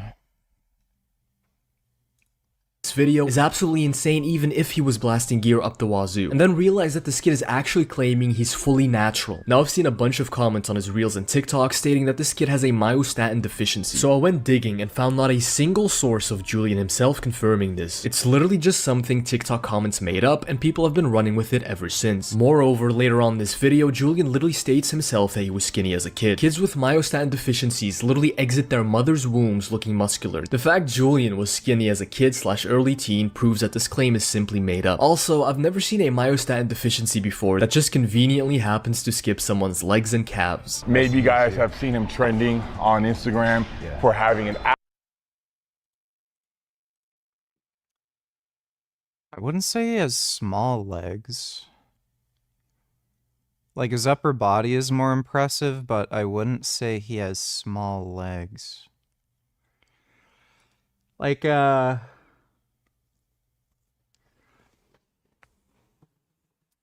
here's the thing. When it comes to these people where a lot of people are skeptical about whether or not they're natural, and then there's only like 1 or 2 really standout body parts, like his chest and arms look particularly large. Like, if he had normal-sized arms and normal-sized chest, like, if you just shrunk those muscles down, I don't think anybody would be like, oh, he's on gear. It's really just his chest and arms. So, like if he was on gear, I think his shoulders would be like more developed and look more muscular.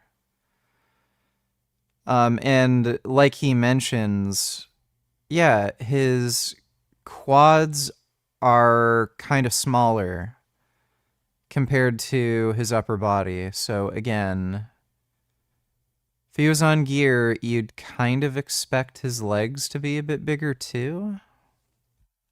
To skip someone's legs and calves. Maybe you guys have seen him trending on Instagram for having an absolutely unreal, borderline maybe even AI generated physique and being natural and 18 to boot. He is standing here in the flesh and I'm having a hard time comprehending that this is real, natural, and 18 years old. Unbelievable. Thank you, thank you. Larry's reaction says it all. He doesn't believe that this kid is natural and implies so in the nicest way possible. He's obviously not going to straight up call this kid a fake natty. Larry's not the confrontational type and is way too nice for that. That's what I'm here for. All right, so your warm-up set weight is 70 pounds. I usually do 90s, but because, you know, the new gym and stuff like that, I'm not sure. Okay. Depending on how light these are, I might move up to 90s. I just got to test it out first. Just to make sure. All right, so let's test this out. Wow. All right, cool. Now I feel weak warming up with the 50s. No, you're good, bro. He's like, normally I warm up with 90s. So what you will see in this video is that this kid, with all due respect, doesn't really know how to train. He ego lifts, opts for exercises that are suboptimal, and just all around you can tell that he doesn't even remotely have his training nailed down to a T. You would expect someone who even has a remote chance of reaching this monstrous physique naturally to have absolutely everything dialed in. But no, this kid trains like a relative beginner because after all, that's technically what he is. He's only been training for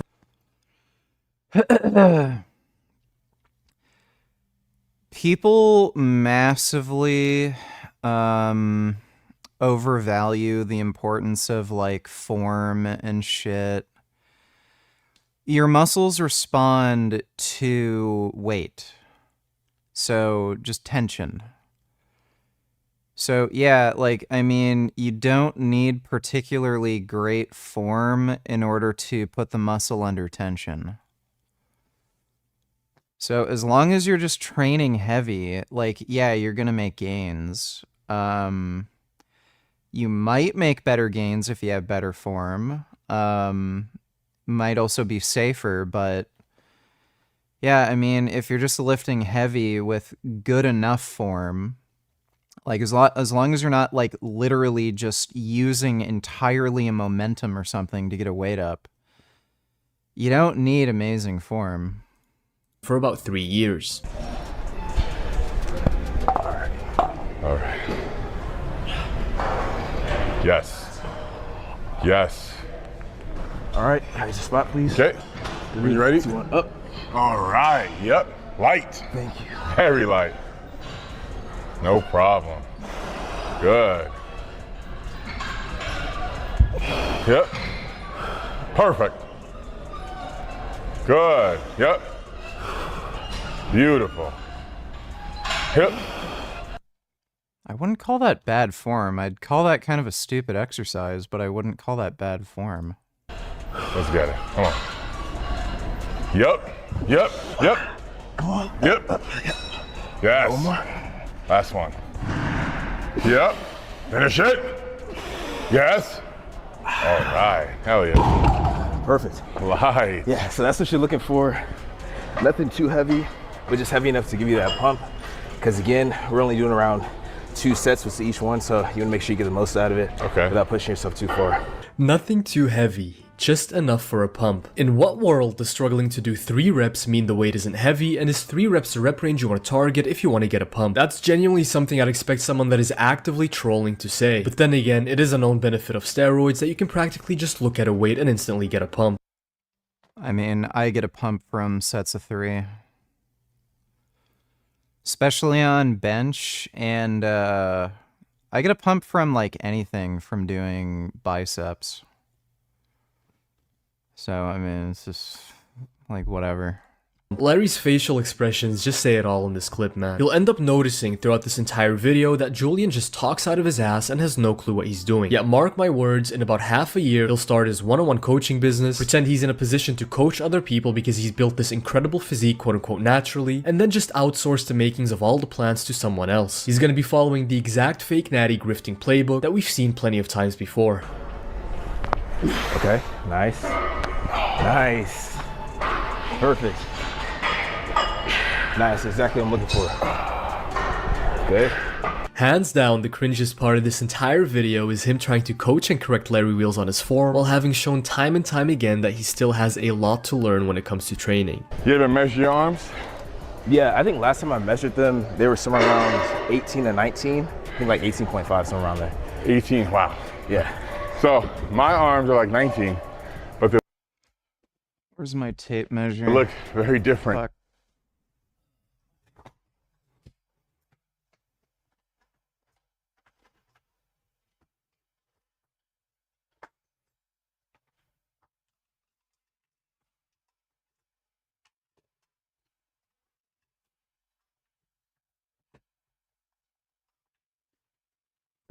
Where the fuck's my tape measure?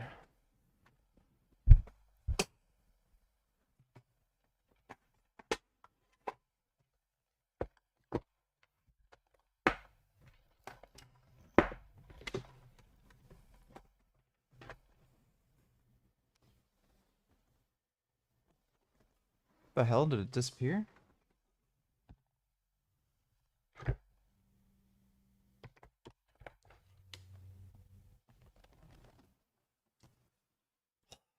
Annoying. Okay, my tape measure disappeared.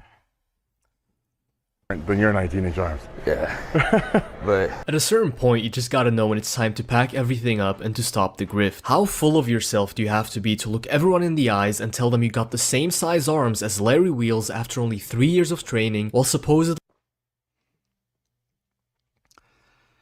Again, it's like if somebody were to measure their calves, and it's like, how did you get calves that big if you've only been training for 3 years and your calves are as big as Larry Wheels? Like, yeah, I mean, they're fucking calves.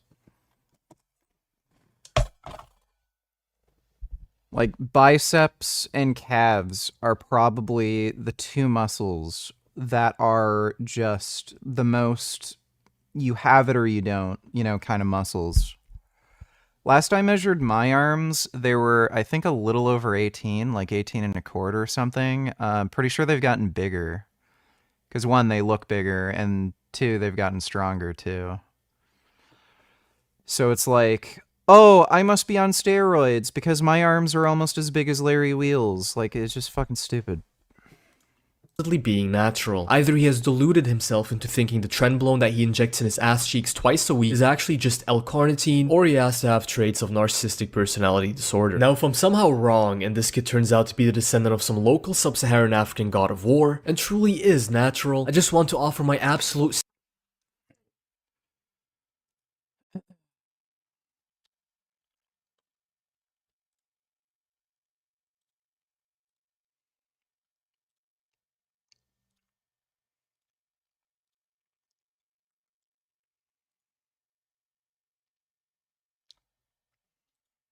Not exactly the same angle, but I mean,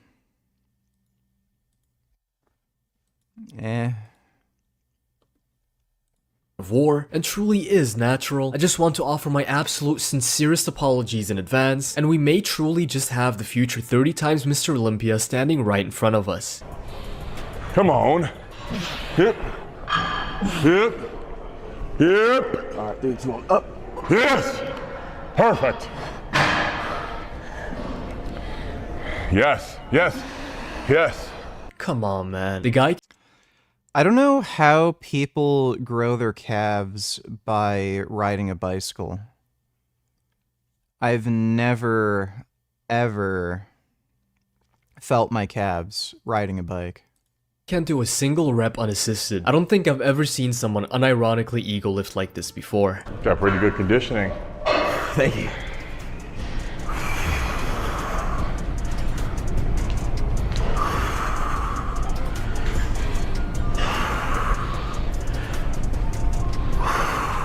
So yeah, that's those. I usually keep my rep ranges in between 8. I'll keep it between 8. Between 8 and what? Yeah, I keep my rep ranges between 8 and 8. So this is just one of the many times in this video where he blatantly contradicts himself. He says he aims for around 8 reps before he ups the weight, but just one exercise before this one didn't even do 3 full reps on the shoulder press. How big you trying to get, man?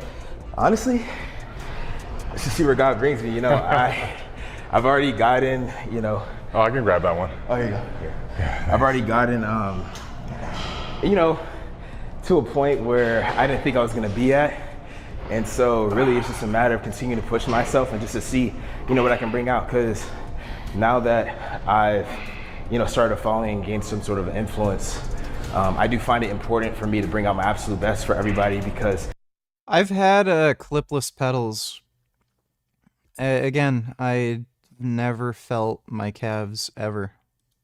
You know, I do have people that I am trying to inspire, people that I'm trying to guide to help them with their fitness journey as well. It's always the same bullshit. They juice to get a following on social media and to make money, and then start virtue signaling, saying they embarked on this fitness journey to inspire others and to have a positive impact on their lives. Meanwhile, all they are doing is lying to a bunch of teenage kids and giving them more body dysmorphia than last time. Man, this guy does not warm up.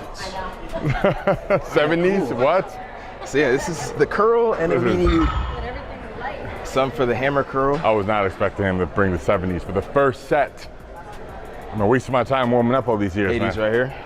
How many hours I've wasted warming up when this guy can just go straight into it. Even Larry is starting to make fun of how Julian trains, albeit very tongue-in-cheek. It's actually insane to me that these kids start picking up needles before they even know how to properly train. Social media has really done a number on this generation, man. Let's get it.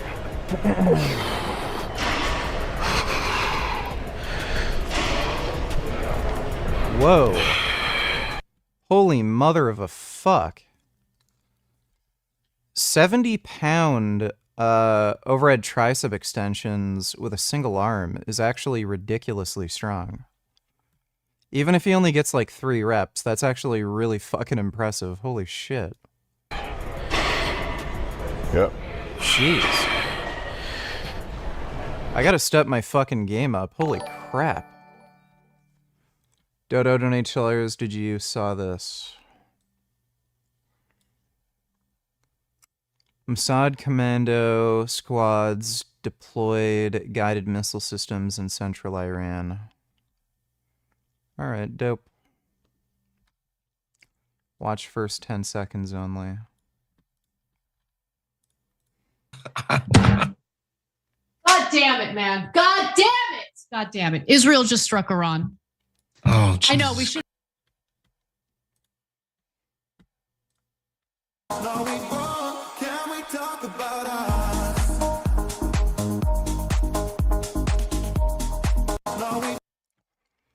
Bottom G. Oh, wait, that's the same one. Right, dude. Why are you gay? Who says I'm gay? No, you are gay. Look at the way you dance. You are gay. Should I call you mister? Right, dude. Should they win? Tonight, I'm gonna have myself a real good time.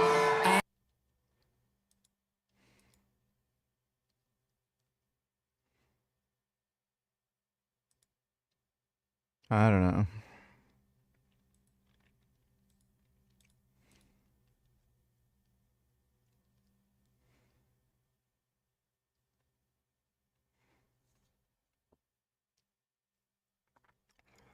If I won the lottery, I'd get one of those Boston Dynamics dogs.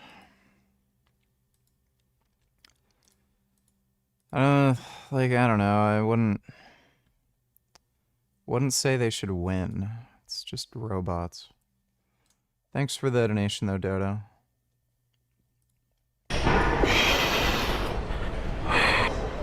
Just another beautiful set of only 3 reps. I like how they immediately cut to his other arm so you don't see him failing on the 4th rep and realize how stupid the way this guy trains is. Perfect. Try to keep your head up a little bit. Keep that.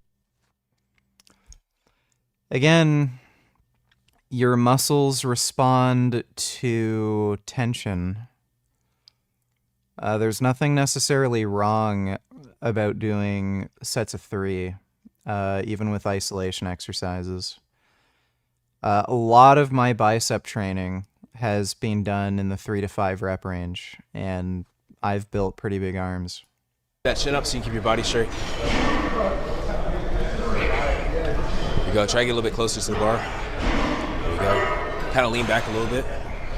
Yep. Looking for a straight body. Right there. All right. Yeah. All right. So I've been meaning to ask you, man. You got your IFBB Pro card. Congratulations. What's next, man?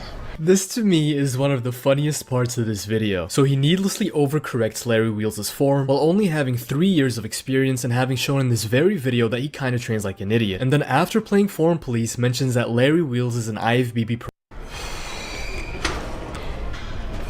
I mean, he's not even trying to control. I mean, he's the one putting Larry through the workout. The eccentric.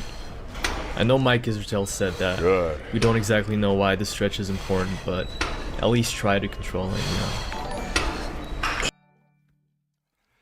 Dodo donate tellers based Elon Musk.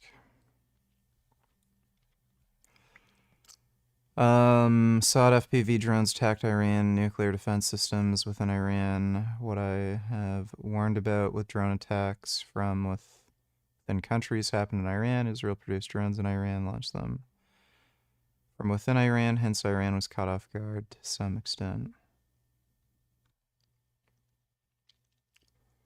Is this one of Elon Musk's accounts, or is this somebody else?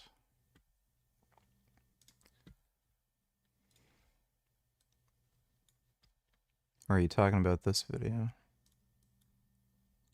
What set of actions result in the greater good in Israel?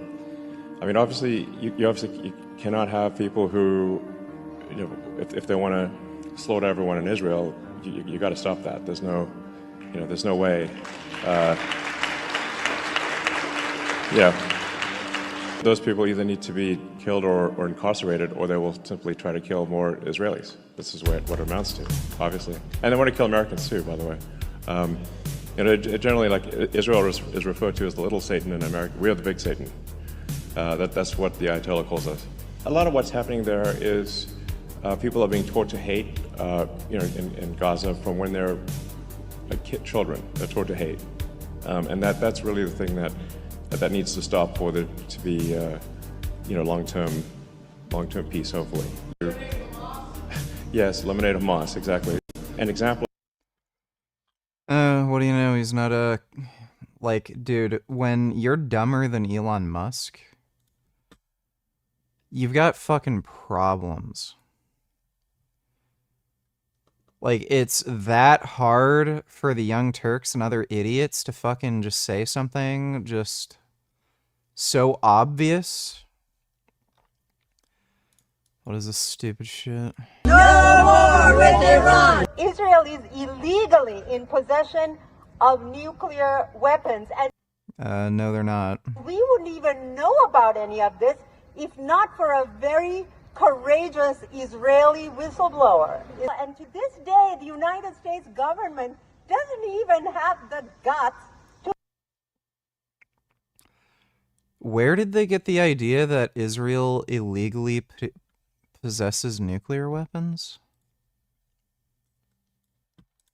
And if they're gonna claim Israel illegally has nuclear weapons, then what's their argument against Israel attacking Iran's nuclear facilities?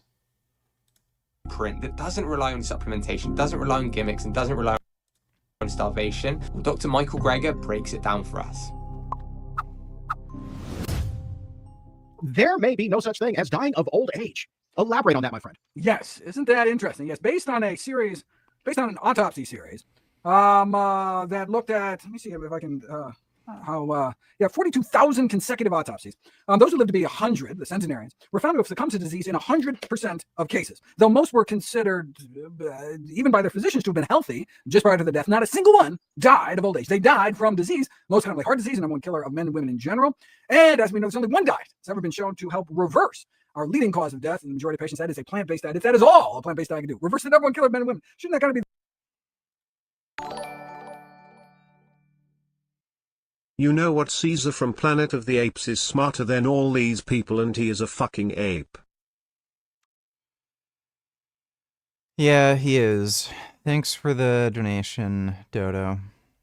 The default diet until proven otherwise, and the fact that it also be so effective in preventing, arresting, or reversing other leading killers like high blood pressure and type 2 diabetes would seem to make the case for plant-based eating simply overwhelming at this point. And when it comes to plant-based eating, you have identified your anti-aging 8. Let's review what those are and how they got featured into all of the recipes that are in your book. Yeah, so the anti-aging 8 is meant to highlight specific foods and... So some of this is very fucking misleading. You have a maximum lifespan. There are people who have, like weird genetic, mutations that make it pretty much impossible for them to get cancer or impossible for them to develop atherosclerosis. They still die. So him saying this is just really weird. Yeah, like if you're not living an ideal lifestyle and shit, and if you combine that with like, other genetic factors, you're gonna die of like a disease, but you're gonna die of old age. Like I don't know what he means by saying like centenarians die of disease and not old age. It's just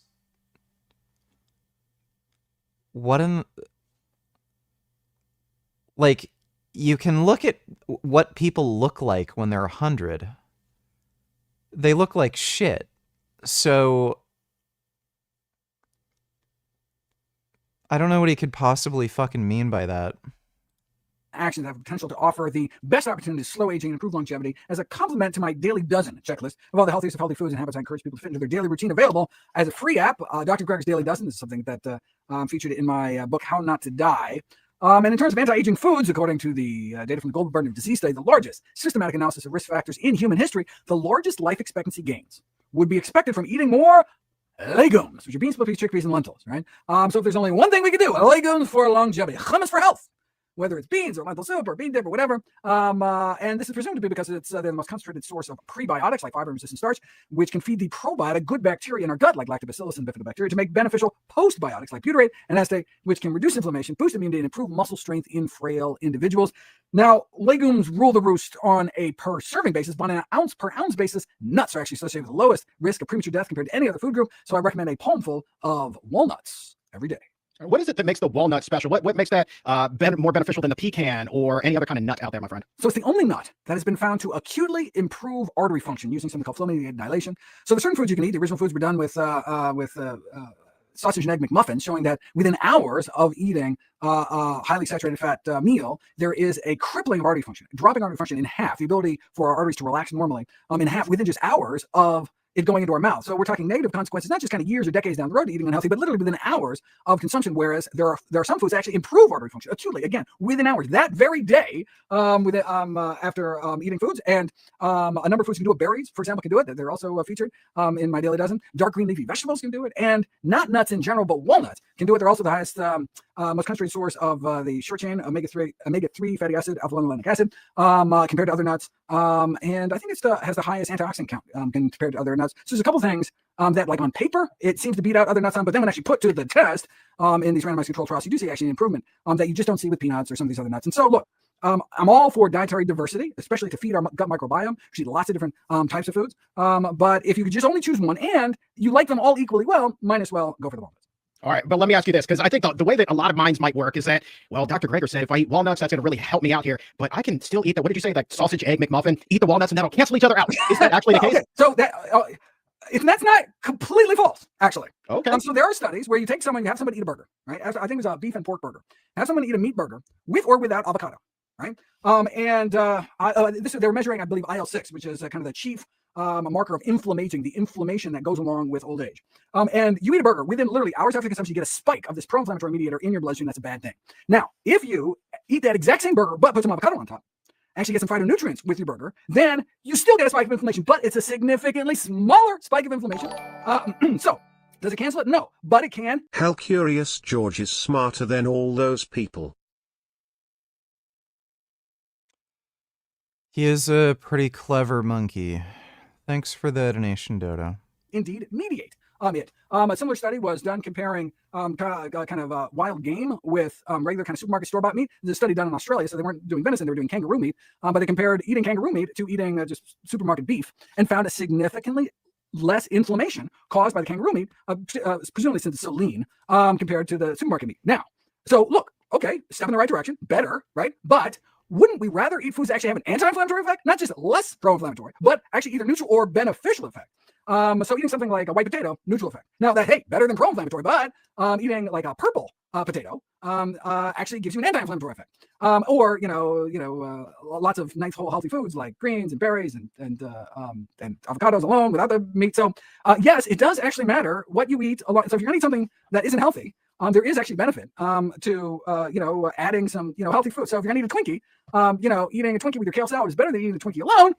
But my concern with all that is this kind of licensing effect. And so there are these studies showing that smokers who eat broccoli have significantly less carcinogens flowing throughout their body because the broccoli, this compound called sulforaphane within cruciferous family vegetables like cabbage family vegetables, broccoli, kale, collards, etc. So boosts your liver detox enzymes that you measure the amount of carcinogens smokers are peeing out in their urine significantly less if they've just had some broccoli beforehand. Now, and it's a really significant effect, like cutting the amount of carcinogens in half. Of course, how about cutting them even more? Not smoking, obviously, is better. But if you are going to smoke, then eating broccoli. The fact that you just laid out the facts. And that's fascinating that broccoli has that effect among smokers. Obviously, as you Good.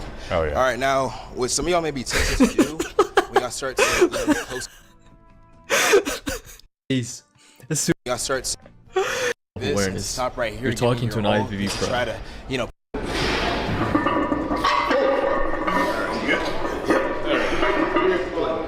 A weird video, man.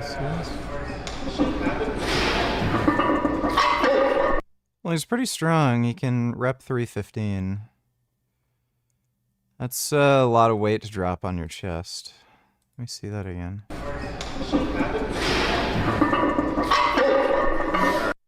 Well, he slipped when it was on his chest. Okay. All right, nice recovery.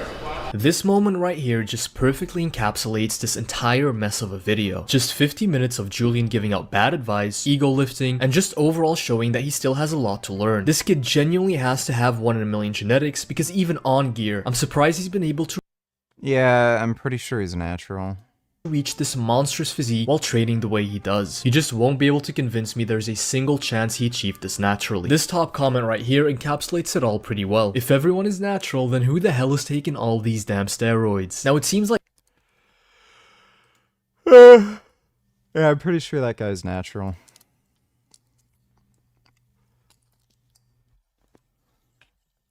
Apart. Like, what the fuck even happened now? I don't know. Wait, who gives a shit? Now he doesn't know? The reason why is because he was lying the whole time, and once it got fact-checked, he didn't even want to try to defend it. I looked through my emails to find whether or not the Department of Homeland Security had responded. I also found out that a while back, they had also revoked my global entry. So I finally got a response back from the Department of Homeland Security, but they had already taken away my global entry clearance months prior. They revoked it before my entry, and I didn't even know. Wait, so what even happened? So he went through the global entry line, and then they didn't even pull him in for an entry interview, for a global entry initial interview, like for conditional approval. They just, what even happened? I don't even know what happened. And what's even crazier is at no point did they even mention that they had revoked my global entry. Did you have like a number, or did you have anything? You get like a card, don't you? I have global entry. I know I've done this. Where do you look up if you have global entry? Oh no, I did do this. Okay. I thought I fabricated memories. Oh. Approved. And then you get a number, membership number / pass ID. And when you come back, you got the normal line, and then you got like the global entry line. If you go through the global entry line, you have to be in that system. You can't just like walk through. I feel like this guy's story is like completely falling apart. Like, what the fuck even happened now? The timeline was completely off. It sounds like he went through the wrong fucking line. Because in total, he was detained for maybe 30 minutes, maybe. So he tried to walk through global entry with an expired card. No, he wasn't even approved for it. He had no approval. They had also revoked my global entry. So I finally got a... So he says revoked here. I don't know if he's being like intentionally retarded, or if he's just slow, or if it's the finasteride is like rotting his brain. Maybe he has to borrow from some of your neurons to regrow the hair follicles. It doesn't sound like they I'm sorry, actually, hold on, that was me.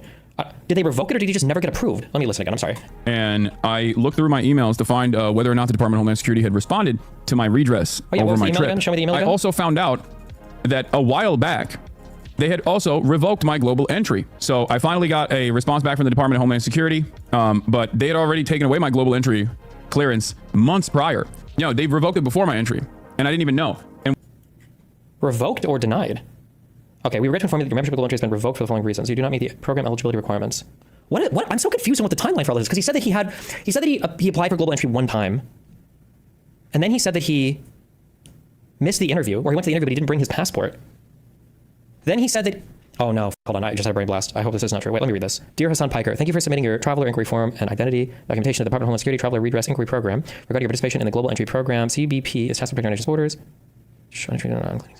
Routinely access information provided by these agencies. All international travelers starting into the U.S.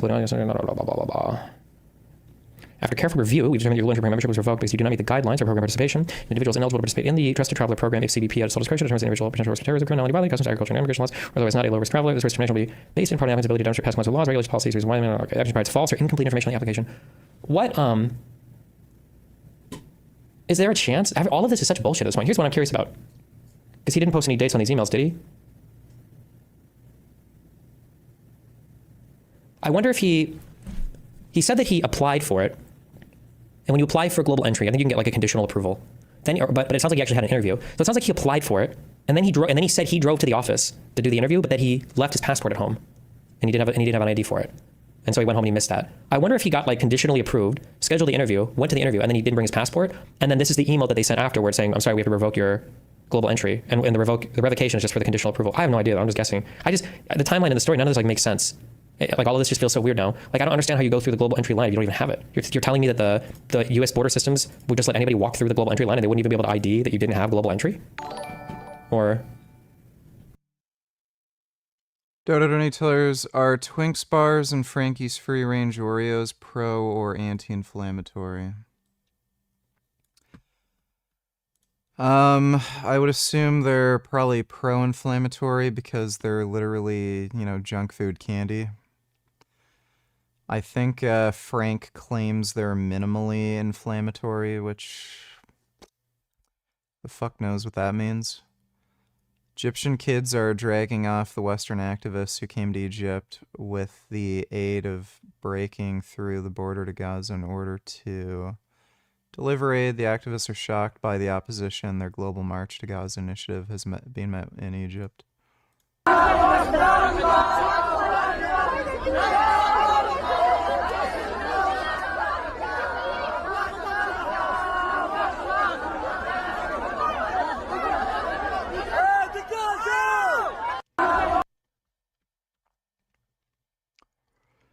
Their minds must be fucking blown. I think. Again, I'm gonna love, you know, in the next few days or, you know, week or two, the kind of stupid nonsense these people are gonna end up posting on their social media. They for sure can't, like, put the blame on Egypt, because then all their crazy communist, you know, Muslim-loving buddies are gonna claim they're, like, some sort of paid opposition, you know, for Israel, or controlled opposition for Israel. So they're gonna find some way to blame Israel for this and say the Israeli government pressured the Egyptians or something stupid. I think the simple word here is hurt. It has hurt Donald Trump's popularity. You can see it right here. We have two new polls, Quinnipiac University, AP North. I got the prior poll for you on the screen. I got the now. This is the net approval rating. You can see this in Quinnipiac, -12 to -16. How about AP North? -16 to -21. Awful, awful, awful for both of these pollsters. Where we are right now, both Quinnipiac and AP North, the worst for Donald Trump in this term so far. He is very much way, way, way underwater, at least. Just wait till Christmas, dude. People are going to be fed up. Thanks for the donation, though, Dodo. It just doesn't make sense. And then months later, this dipshit just walks into the line thinking he has access, or he didn't go through that line. He literally just went through the normal ass line, and then just got boulders after random questioning. I mean, do they actually do conditional approval? That kind of defeats the purpose. No, because you submit like an app. Fuck me, dude. I hate this mobile. You submit an application, and then as long as there's no red flags, you can just take the interview. You get conditionally approved. You can take the interview on your first international flight back to the United States. When you return, you can do the interview then.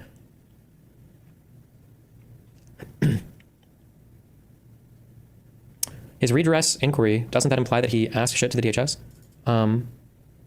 Wait, where does he say? Does this say anything about a redress, or was that just what he said? Thank you for sending your traveler inquiry form and identity documentation to the Department of Homeland Security Traveler Redress Inquiry Program. Okay. So it did get revoked. Why would he not bring this up on stream? Like, I'm so confused, because this is just a thing that he would make content off of, right? Like if he was in the middle of streaming 4 months ago and they refused his global entry application, you don't think he would say something about that? Like, oh my God, guys, they're coming after me for my political speech. Like, this is so bullshit. They wouldn't even let me get global entry. Like, I don't understand why he would say anything about this. He said he didn't see the email. I'm not sure that. Well, wouldn't you search for it? If you're traveling internationally, you would have to. If you travel internationally, when you're filling in your information on your tickets, there's a thing there for known traveler number, and that'll have you put in your TSA pre or global entry or Nexus number. So you'd have to put his number in there. So you have to go and look it up. You don't think at any point in this, you wouldn't think like, oh, do I actually fucking have global entry? Do you get a card? You look amazing in the latest video thumbnail. Holy. Well, thank you, Calum. New polls show Cuomo will probably lose the New York mayor election tomorrow. Well, it's New York, right? So, yeah, they're going to vote for the most retarded communist, you know, Muslim. Cuomo is far too sensible and competent. So, yeah, just vote for the dipshit who, you know, is Muslim and supports your stupid commie, you know, sensibilities. You think Trump will be impeached and convicted in his term?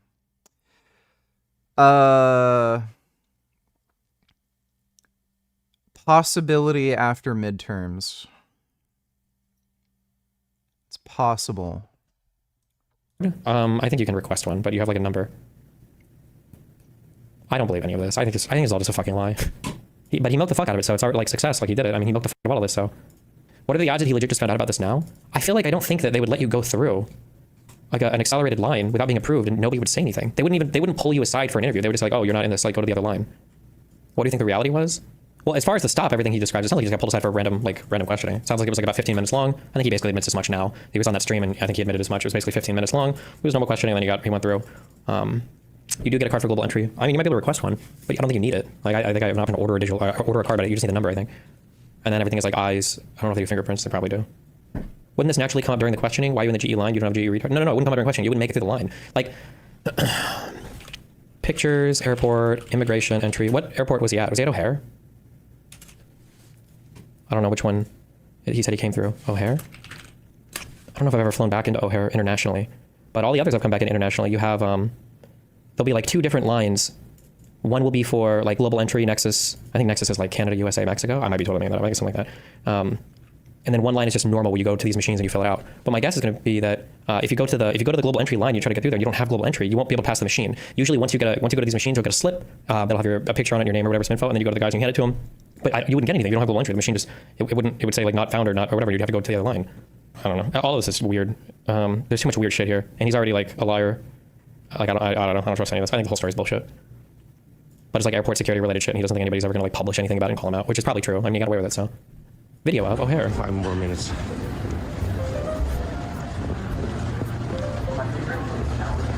US, O'Hare, German lanes for US. Usually, maybe this isn't the case ever, but they get mad at you when you have phones out here. Even in lines for immigration, I don't know why, like no phones. Citizens, over here, you.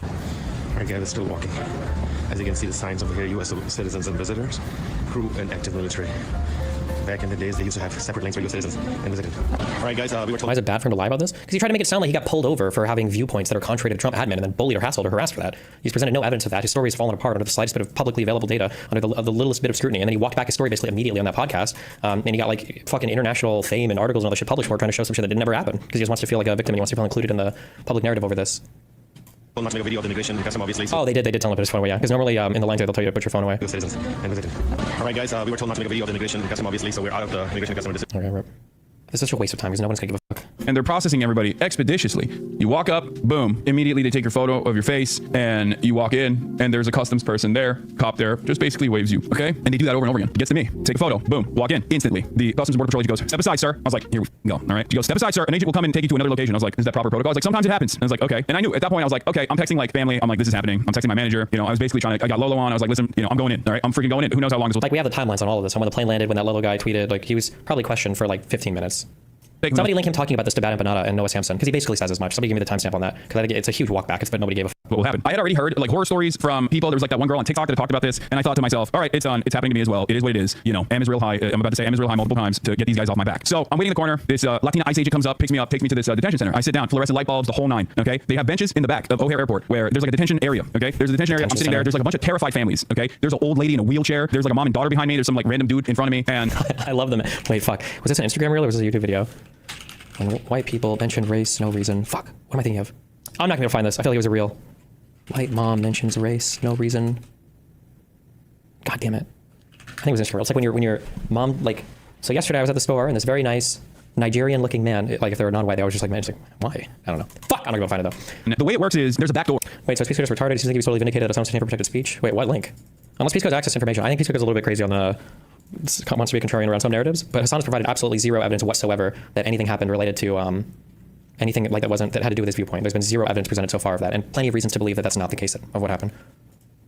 Right, and they take your passport, they go to the back door. Customs interviews, when you're coming back. Hold on. No, they are servile dogs to American interests because primarily they want to diversify their investment portfolios. They want to get a stronger foothold in Western capital. They want Western capital to come into the country, and they care about those things, and they know that. And also, they like the weapons and possibly get a nuke. And all of they would already have it. No one's stopping them. I think they might already have it. Honestly, I don't know. I don't know if they already have it or not, but by the end of Trump's presidency, I don't know how long it'll be. They probably will have one. What do you think the world will look like at the end of Trump's presidency? Dude, I have no fucking idea. I don't know. He's the great peachy. Did you see that Dan Saltman? This is totally unrelated. Did you see that Dan Saltman told you up because it's possible that your interview was 15 minutes instead of 2 hours? What do you have to say to that, Hassan? Comes out. Now remember, total runtime, 2 hours. He was giving a play-by-play of everything that happened. Okay, he had his phone on him, he was tweeting, he said 2 hours, and then Dan Saltman accused him of it only being 15 minutes, right? That's a pretty egregious, that's an egregious one. It's not like from 1 hour, or it's not like it was like 2 hours, it's really like an hour and a half, maybe an hour, Chief. This is from 2 hours to 15 minutes. That's a huge reduction in time. Yeah, dude, that was really funny because like, I think he openly admitted that he's like lying, and it doesn't matter that he's lying. And oh yeah. I don't know what you mean by that, but thanks for the donation, SV.